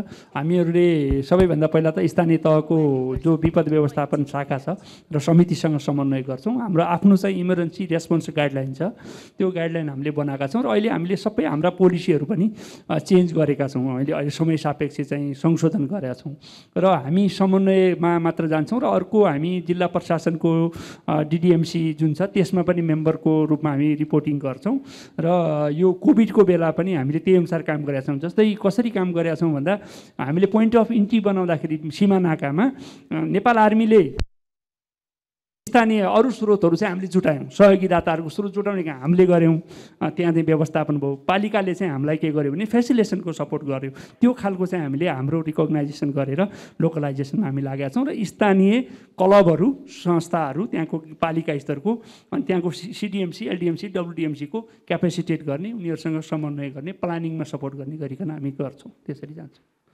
एक्सक्युज मी सर, म एउटा जिज्ञासा राख्न सक्छु? मेरो धेरै छैन। बसन्त सरले एउटा साह्रै राम्रो जिज्ञासा राख्नु भएको थियो। मैले 2-3वटा पालिकाको निर्देशिका र ऐनमा चाहिँ डाउन स्ट्रिममा इफेक्ट गर्न नपाइने, पारीपट्टि को अर्को पालिकामा असर गर्न नपाइने भन्ने खालका निर्देशिकाहरू र ऐनमा, जस्तो दैलेखको नारायण नगरपालिका, सिमटा गाउँपालिका को त्यो निर्देशिका ऐनहरूमा मैले यो कुरा पाएको छु। अब व्यवहारमा कति कार्यान्वयन भएको छ भन्ने कुरा चाहिँ अब भन्न सकिँदैन, तर ऐनमा कमसेकम त्यो कुरा उहाँहरूले राख्नुभएको रहेछ, डाउन स्ट्रिम अप स्ट्रिमको लिङ्केज। र अर्को सेयर्ड रेस्पोन्सिबिलिटी पनि छ। र उहाँहरूले त्यहाँ अर्को के भन्नुभएको छ भने नजिकको पालिकालाई सहयोग गर्ने र सहयोग माग्ने कुरा समेत राख्नुभएको रहेछ। र हामीले हाम्रो डेलिनेसनको जुन स्टडी सरले पनि त्यो रिभ्यू गरिदिनु भएको थियो, धन्यवाद। त्यसको आधारमा हामीले गृह मन्त्रालयमा कसले के गर्दा ठिक हुन्छ, सङ्घको विभाजन के हो, सङ्घ प्रदेश र स्थानीय तह बिचको कार्यविभाजन के हुनसक्छ भनेर हामीले त्यहाँ पनि उल्लेख गरेका थियौँ। र केही निर्देशिका त रामप्रसाद सरले पनि रिभ्यू गरिदिनु भएको थियो। Thank you sir. म्याडमलाई पास गरौँ त। हजुरको केही छ आएको प्रश्नमा? हजुर, विशेष त म प्रश्न गर्नुभएकोमा धन्यवाद दिन चाहन्छु। खास गरी हाम्रो म्याडमले चाहिँ मास्कको डिस्पोज कसरी गर्नुभएको छ स्थानीय सरकारले भन्नुभएको छ। कोभिडको बेलामा चाहिँ हामीले मास्क युज गर्न नै सिकाउनु पऱ्यो सबैभन्दा पहिला, र त्यसको डिस्पोज गर्नका लागि हामीले उहाँहरूलाई चाहिँ विशेष त चाहिँ प्लास्टिकभित्र राखेर खाल्डो खनेर गाड्नको लागि उहाँहरूलाई हामीले अवेरनेस प्रोग्रामहरू सञ्चालन गरेका थियौँ। त्यसै गरी अर्को चाहिँ हामीले भौतिक पूर्वाधार बनाउँदा विपद बढेको भन्ने खालको कुराहरू गर्नुभएको छ। केही हदसम्म यो सत्य हो, र खास गरी यो चाहिँ नेपाल अधिराज्यभरको समस्या हो जस्तो लाग्छ मलाई। यो चाहिँ हामीले जबसम्म हामीले यो के अरे ल्यान्ड युज प्लानको सन्दर्भमा कुरा गर्दैनौँ, त्यसको प्लान बनाउँदैनौँ, त्यो बेलासम्म यो खालको समस्याहरू आउँछ। र यसलाई केही न्यूनीकरण गर्ने उपायहरू हामीले खोजेका छौँ, र त्यो सन्दर्भमा हामीले नागरिकहरूलाई सचेत गराएर के अरे सकेसम्म विपद ननिम्त्याउने गरेर विकास निर्माण गर्नुपर्छ भन्ने खालको कुरा चाहिँ हामीले गरेका छौँ, र काममा पनि त्यो निर्देशनहरू गर्ने काम भएको छ। त्यसै गरी उद्योगीहरूलाई सक्षम बनाउनुपर्छ भन्नुभएको छ, त्यो एकदमै हो। हामीले त्यतातर्फ काम गरेका छौँ। समय थोरै भएको कारणले मैले धेरै कुरा गरिनँ। अर्को स्वास्थ्य चौकीमा अक्सिजन भनेको विशेष त स्वास्थ्य चौकीहरूमा चाहिँ अक्सिजन कम हुन्छ। जिल्लामा रहेको सेन्टरमा रहेको हस्पिटलहरूमा चाहिँ अक्सिजनको व्यवस्थापन हुन्छ, तर अहिले कोभिडको सन्दर्भमा दोलखाको भीमेश्वर नगरपालिकामा चाहिँ हामीले स्वास्थ्य चौकीसम्ममा यो चाहिँ के अरे इलेक्ट्रिकबाट चल्ने अक्सिजन मेसिनसम्म चाहिँ हामीले उपलब्ध गराएका छौँ। र दोलखाको भीमेश्वर नगरपालिकाभित्र रहेको चरीकोट हस्पिटलमा चाहिँ हामीले अक्सिजन प्लान्ट नै निर्माण गरेर त्यहाँबाट अक्सिजन सञ्चालन गरेका छौँ। त्यसैले सबै ठाउँमा त लागु हुँदैन छैन होला, तर नगर भीमेश्वरको सन्दर्भमा मैले यो कुरा राख्न चाहेँ। र स्वयंसेवक परिचालनको सन्दर्भमा मैले अघि नै भनिसकेको छु, भीमेश्वर नगरपालिकाले प्रत्येक टोलटोलमा स्वयंसेवक चाहिँ परिचालन गरेको छ। स्वयंसेवक तयार गरेर उनीहरूलाई तालिम प्राप्त स्वयंसेवकहरू चाहिँ हामीले परिचालन गर्ने स्वयंसेवक परिचालन कार्यविधि नै तयार गरेका छौँ हामीले। त्यस पछाडि हामीले बाटो खन्दा सामुदायिक वनतिर बढी फोकस गरेको भनेर यो चाहिँ सबैको आँखा त्यतैतिर जान्छ, किनभने सार्वजनिक जग्गा भए विवाद नहुने, काम गर्नेलाई नै सजिलो हुने, र अधिकांश नेपाल अधिराज्यभर नै हाम्रा डोजर ड्राइभरहरू नै इन्जिनियर बनेर काम गरिरहेको स्थिति छ। त्यसैले यो समस्याहरू छ, र नागरिकहरूले पनि सार्वजनिक जग्गा भयो भने आफ्नो जग्गा जोगाउन खोज्नुहुन्छ। तथापि धेरै जसो ठाउँमा चाहिँ हामीले सडक खन्दा सडकको चाहिँ त्यसको वातावरणीय पक्षलाई नहेरिकन बिना प्लानिङ सडक खन्ने कारणले गर्दा यो समस्याहरू आएको छ। तथापि यसलाई हामीले न्यूनीकरण गर्ने जमर्को गरेका छौँ, र सकेसम्म हामीले उपयुक्त ठाउँमा सडक खन्नका लागि चाहिँ हामीले योजनाहरू बनाएको कुरा यहाँहरूको बिचमा राख्न चाहन्छु। र जोखिम हेरेर उद्योग स्थापना गर्नका लागि चाहिँ हामीले ल्यान्ड युज प्लान भीमेश्वर नगरपालिकाको ल्यान्ड युज प्लान बनिरहेको छ, र हामी कहाँ चाहिँ अहिले औद्योगिक ग्राम नै निर्माण हुँदैछ, र त्यो औद्योगिक ग्राम निर्माण हुँदै गरेको अवस्थामा हामीले जोखिम संवेदनशीलतालाई ध्यानमा राखेरै निर्माण गरेका छौँ। र अरू ठाउँहरूमा पनि जस्तै म यहाँ जानकारी गराउन चाहन्छु, भीमेश्वर नगरपालिकाको चाहिँ जिरो एकीकृत बस्ती रहेको छ। सायद हजुरले धेरै नै काम पनि गर्नु आएछ, भीमेश्वरलाई बधाई पनि छ र धेरै रेस्पोन्स गर्नुभयो। अब हाम्रो देव सरलाई म्याडमले भनेको परेन, किन यो प्रत्येक पालिकाको यहाँ उ गरिरहेको होइन, थप केही छ उताबाट आएको प्रश्नमा म्याडमले रेस्पोन्स गरेकोलाई परेन, त्यो बाहेकमा छ भन्ने मात्रै हजुरलाई। त्यो मध्येमा चाहिँ हाम्रो खास गरी संस्थागत संरचना के हुन्छ भन्ने कुरा त अब हामीलाई विश्वासै गर्ने हो, किनभने सरकार अविच्छिन्न चाहिँ उत्तराधिकारी हो। त्यस कारणले सरकारले गरेका गतिविधि, कानुन, नियम, संस्थागत संरचनाहरू निरन्तर चल्छन् भन्ने चाहिँ हामीले विश्वास लिएका छौँ, त्यो संस्थागतै हुन्छ भन्ने छ।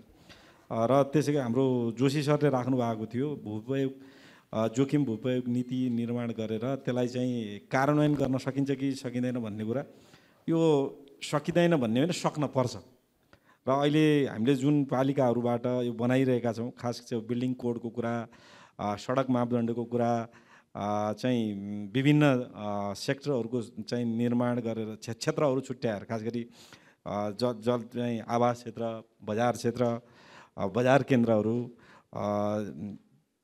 खास गरी जलाधार क्षेत्रको संरक्षणका बाटा, उद्योग चाहिँ ग्रामको सञ्चालनका विषय यी बनाएर चाहिँ अगाडि बढ्नुपर्छ। यो कानुन चाहिँ लागू गर्नुपर्छ। अब जहाँसम्म स्थानीय सरकारले मात्रै यो कुरा गर्न सक्छ जस्तो अहिलेको कानुनका हिसाबले देखिँदैन। त्यस कारणले सङ्घीय सरकारले आफूले बनाउनु पर्ने कानुनहरूलाई पनि बनाउनुपर्छ र संविधानले स्थानीय सरकारलाई दिएको अधिकारलाई पनि छिटोभन्दा छिटो कार्यान्वयन गर्ने निकायलाई अथवा पालिकाहरूलाई त्यो अधिकारबाट खोलिदिनुपर्छ जस्तो लाग्छ मलाई। धन्यवाद। त्यसो भने ऋषि सरलाई हामीले त्यहाँ राख्यौँ मात्र, यहाँ आएको जुन 3 तहको समन्वय अथवा फङ्सन र फङ्सनरिज त्यसलाई चाहिने अरू सहयोगमा आएका जुन ग्यापहरूमा छोटोमा केही छ सङ्घीय मन्त्रालयको तर्फबाट? कुनै पनि प्रश्नमा एउटा मैले उदाहरणको रूपमा भने अलिकति काम अनुसारको अलिकति सहयोग पुगेन कि? खास गरी अब हामीले गाउँपालिका नगरपालिकाहरूसँग गर्नुपर्ने समन्वय, सहजीकरण र क्षमता विकासका कामहरूलाई कहीँ कतै कुनै बाँकी रहेका छन् भनेदेखि पनि तिनीहरूलाई प्राथमिकतामा राखेर जोड्छौँ। अघि एउटा विषय आएको थियो, खास गरी अब यो भौतिक पूर्वाधार निर्माण गर्दाखेरि पनि डिजास्टर रिस्क रिडक्सनलाई अलिकति प्राथमिकता दिएर जाने विषय, यो चाहिँ अब गाउँपालिका नगरपालिकाको योजना तर्जुमाको दिग्दर्शनमै जोडिएको हुँदाखेरि अलिकति यो विषयले अबका दिनहरूमा प्राथमिकता पाउँछ। त्यसै गरी अब यो वातावरणीय अध्ययनको विषय पनि अब यो खास गरी यिनै ग्यापहरूलाई, जोखिमलाई न्यूनीकरण गर्ने, जलवायु परिवर्तनका असरहरूलाई कम गराउनलाई मद्दत गर्ने हुँदाखेरि, वातावरणीय असरलाई कम गराउने हुँदाखेरि यो विषयहरू भौतिक पूर्वाधार विकास लगायत अरू हाम्रा विषयगत योजनाहरूमा पनि जोडिएर आउँछन्। आगामी दिनहरूमा क्रमशः सुधार भएर जाने बेहोरा म अनुरोध गर्दछु। अलिकति यहाँ त्यो विपद व्यवस्थापन कोषमा भएको विषय स्रोत चाहिँ अन्तरकमान्तर गरेर लगियो भन्ने किसिमको कुरा छ। सम्भवतः गाउँपालिका नगरपालिकाबाट त्यो किसिमले त्यो काम गर्न छ। कहीँ कतै कुनै गाउँपालिका नगरपालिकाबाट भएको भने पनि सापट्टि स्वरूप त्यो स्रोतलाई छोटो अवधिको लागि प्रयोग गरेर व्यवस्थापन गर्न खोजिएको होला। शोध भर्ना हुनुपर्छ भनेरै त्यो कार्यविधिमा सबैले राखिएको छ। त्यो हुँदाखेरि त्यो कोषमा भएको स्रोत चाहिँ अन्त प्रयोग हुँदैन। मैले यहीँ रोकेँ सरलाई। म्याडमको मैले रोकेँ भने अन्याय नै हुन्छ प्रश्न त्यस्तो भने राखौँ, होइन भने अगाडि बढौँ। म्याडम के छ? एकदमै राम्रो सबैजना सरहरूको म्याडमको प्रेजेन्टेसन। यो भन्दै मलाई चाहिँ एउटा मेरो जिज्ञासा, हजुरहरूले विभिन्न सेक्टरमा काम गरिराख्नु भएको रहेछ। म चेतना लोकसम, म चाहिँ मानसिक स्वास्थ्यसँग सम्बन्धित भएर काम गरिरहेको छु र मानसिक स्वास्थ्यमा हजुरहरूले कसरी काम गरिराख्नु भएको छ? यो प्रिभेन्सन र रिकभरीको दुइटैमा मानसिक स्वास्थ्य एकदमै जोडेर आउँछ, होइन? यसलाई हजुरहरूले कसरी गर्नुभएको छ? यही मेरो चाहिँ प्रश्न। Thank you. हजुरको प्रश्न आयो, कसैले केही गर्नु आज? वास्तवमा म्याडमले भनेको चाहिँ अब खास गरी कोभिडसँग जोडिएको विषयमा हामीले काउन्सिलिङ सेन्टर नै राखेर चाहिँ यसमा चाहिँ नर्सिङ स्टाफसहित मानसिक काउन्सिलरहरू सहित राखेर तालिम प्राप्त चाहिँ जनशक्ति राखेर टेलिफोनबाट र स्वयं अस्पतालबाट पनि यो कुरा चाहिँ हामीले गराइरहेको चाहिँ छ। हस्, धन्यवाद देवकुमार सर, सबैजना प्यानलिस्ट सर म्याडमहरूलाई धन्यवाद। अब मैले धेरै समय लिँदिनँ। मैले मोटामोटी हाम्रो रिपोर्टिङ पनि भइरहेको छ। मलाई कस्तो लाग्यो भन्दाखेरि समावेशिताको हिसाबमा नीतिमा अलिकति पछाडि छौँ, तर लक्षित समूहमा जाँदाखेरि हामी अलि सचेत छौँ भन्ने खालको एउटा सन्देश मैले पाएँ। 3 तहकोमा अलिकति समन्वय र एकअर्कालाई सघाउ पुर्याउनेमा अझै हामीले धेरै काम गर्न बाँकी छ भन्ने किसिमको अर्को पाएँ। र अर्को कोभिड-19मा हामीले साँच्चै नै स्थानीय तहले राम्रो गर्यो, स्थानीय तह नभएको अवस्था हुन्थ्यो भने के हुन्थ्यो भन्ने खालको एउटा सन्देश मैले पाएँ। र कानुन नीति नियमहरू एक त धेरै पनि बनाउनु परेको छ, छोटो समयमा बनाइएको छ, तर अझ कतिको व्यावहारिक छन् भनेर पुनरावलोकन गर्ने, समीक्षा गर्ने, त्यहाँको लागि बनाउनेमा अझ हामीले धेरै काम गर्नु छ। अरू धेरै कुराहरू मैले दोहोऱ्याइनँ। यति भन्दै हजुरहरूलाई पुनः एकपटक धन्यवाद दिँदै सबै प्रश्नकर्ताहरूलाई मैले रोकेँ भने पनि समयको अभावले गर्दाखेरि क्षमा माग्दै मैले हाम्रो अहिलेको सत्रको अध्यक्षता गरिरहनु भएको हाम्रो गङ्गालाल सर, जो यसको विज्ञ पनि हुनुहुन्छ, अध्ययन पनि गर्नुभएको छ, यो अहिले आएका कुराहरू लगायत आफ्नो केही राखेर यो सत्रलाई कन्क्लुड गरिदिन अनुरोध। हस्, धन्यवाद। रामप्रसाद भण्डारी सर, तपाईँलाई धेरै धेरै धन्यवाद। सुरुमा मैले तपाईँहरू थकित मुद्रामा हुनुहुन्छ भनेको थिएँ मैले। अहिले यो कुर्सी मानिसको सङ्ख्याभन्दा कुर्सीको सङ्ख्या खाली देखियो धेरै, त्यस कारणले अहिले चाहिँ तपाईँहरूलाई भोक पनि लागेछ भन्ने कुरा चाहिँ मतलब चाहिँ प्रतीत भइरहेछ। त्यसै कारणले गर्दा लामो कुराहरू गर्न बुद्धिमानी हुँदैन यति बेला। जम्मी म दुईवटा कुरा मात्रै गर्छु। त्यो दुईवटा कुरा भने के हो भन्नुहुन्छ भने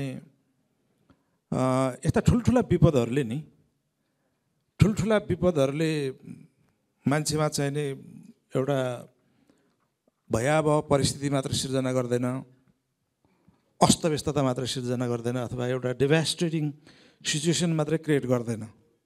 हामी विपदका विद्यार्थीहरू के कुरामा विश्वास गर्छौँ भनेर भने यसले एउटा अवसर पनि दिन्छ। जस्तो 2072 वैशाख 12 गतेको भुइँचालो नआएको भए दुईवटा कुरा हुँदैन थियो भन्छु म। एउटा त संविधान पनि लेखिँदैन थियो, दलहरू चाहिँ 4 दल 4तिर फर्किसकेका थिए, उनीहरू एक ठाउँमा आउन सक्ने सम्भावना पनि थिएन। त्यो 72 साल वैशाख 12 गतेको भुइँचालोले दलहरूलाई एक ठाउँमा ल्याइदियो।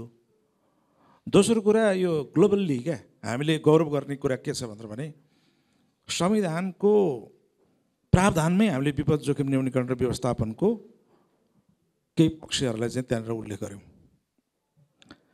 संविधानको भाग 4 को धारा 51 तिर तपाईँ जानुभयो भने त्यसका केही पक्षहरू तपाईँ देख्नुहुन्छ कि विपदको पूर्व तयारी, विपदको खोज उद्धार राहत र राहतको चाहिँ खोज उद्धार राहतको कुराहरू, रेस्पोन्स भन्छौँ हामी, प्रतिकार्य, त्यस पछाडि पुनर्लाभको कुराहरू बडो क्याटेगोरिकल्ली हामीले संविधानमा लेख्यौँ। त्यो संविधानमा लेखिएकै कारणले गर्दाखेरि हामीलाई वैशाख 12 गतेको भुइँचालोले जुन परिस्थिति सिर्जना गर्दै त्यहाँसम्म पुर्यायो, हामी विपद जोखिम न्यूनीकरण र व्यवस्थापन ऐन 2074 बनाउन सफल भयौँ। यो पनि हामीले गौरव गर्ने कुरा हो। अरूले के गरेका छन् भन्ने कुरा होइन यो। एउटा त यो लर्निङ बाई डुइङको प्रोसेस रहेछ, यो सिक्ने कुरा रहेछ, गर्दै सिक्ने कुरा रहेछ। यो गर्दै पछारिँदै ढोलो टक्टक्याउँदै उठ्दै फेरि अभियान र गन्तव्यका लागि चाहिँ यात्रामा चाहिँ अनवरत लाग्ने भन्ने जस्तो कुरा रहेछ यो। त्यसो भएको हुनाले हामीले आज जुन तरिकाले तपाईँहरूले यो छलफलको आयोजना गरिराख्नु भएको छ, म आफैलाई पनि एउटा सिक्ने महत्त्वपूर्ण अवसर प्राप्त भयो। हामीले संविधान र ऐन कानुनमा जुन खालको व्यवस्था गऱ्यौँ, जुन विपद शासकीय संरचनाहरूको निर्माण गऱ्यौँ, त्यसले गरिरहेका कामहरूका सन्दर्भमा पनि अहिले समीक्षा भइरहेछ। मेयर साहबहरू, डेपुटी मेयर साहबहरू, विज्ञहरू, तपाईँहरूले चाहिँ अहिले आफ्नो कुराहरू राखिराख्नु भएको छ, आफ्नो अनुभवहरू सेयरिङ गरिराख्नु भएको छ। यो कार्यक्रमको मूल थेम नै लर्निङ एन्ड सेयरिङ हो यो, होइन? सिक्ने र आफूलाई थाहा भएको कुरा चाहिँ अरूलाई चाहिँ राम्रा कुराहरू, बेस्ट एक्जाम्पल र बेस्ट प्र्याक्टिसेसहरू अरूलाई पनि सेयर गर्ने खालको कुरा हो। त्यस कारणले गर्दाखेरि अहिलेको ठुलो एचिभमेन्ट भनेको आजको कार्यक्रममा यसरी तपाईँहरूले बडो इन्टरेक्टिभ ढङ्गले आफ्नो कुराहरू राख्नुभयो र एकअर्काबाट सिक्नु पनि भयो र साथसाथै थुप्रै ल्याप्सेसहरू पनि तपाईँहरूले औँल्याउनु भएको छ। हामी त एउटा कुरा के हो भने ऐन नै बनाएर, संविधानमै व्यवस्था गरेर ऐन नै बनाएर कुन कुन मन्त्रालयको कुन कुन कस्तो प्रकारको जिम्मेवारी हो र कुन तहको सरकारको के खालको जिम्मेवारी हो भनेर संविधानका अनुसूचीमै व्यवस्था गरेर हामीले गरेको कारणले गर्दाखेरि चाहिँ मलाई लाग्दछ अभ्यासमा हामी कहीँ पनि पछाडि परेका छैनौँ। अभ्यासमा कहीँ पछाडि परेका छैनौँ। व्यवहारमा के कठिनाइ आयो भन्ने कुरा अब 5 वर्ष निर्वाचित भएका मेयर साहबहरूको समय सिद्धिँदैछ।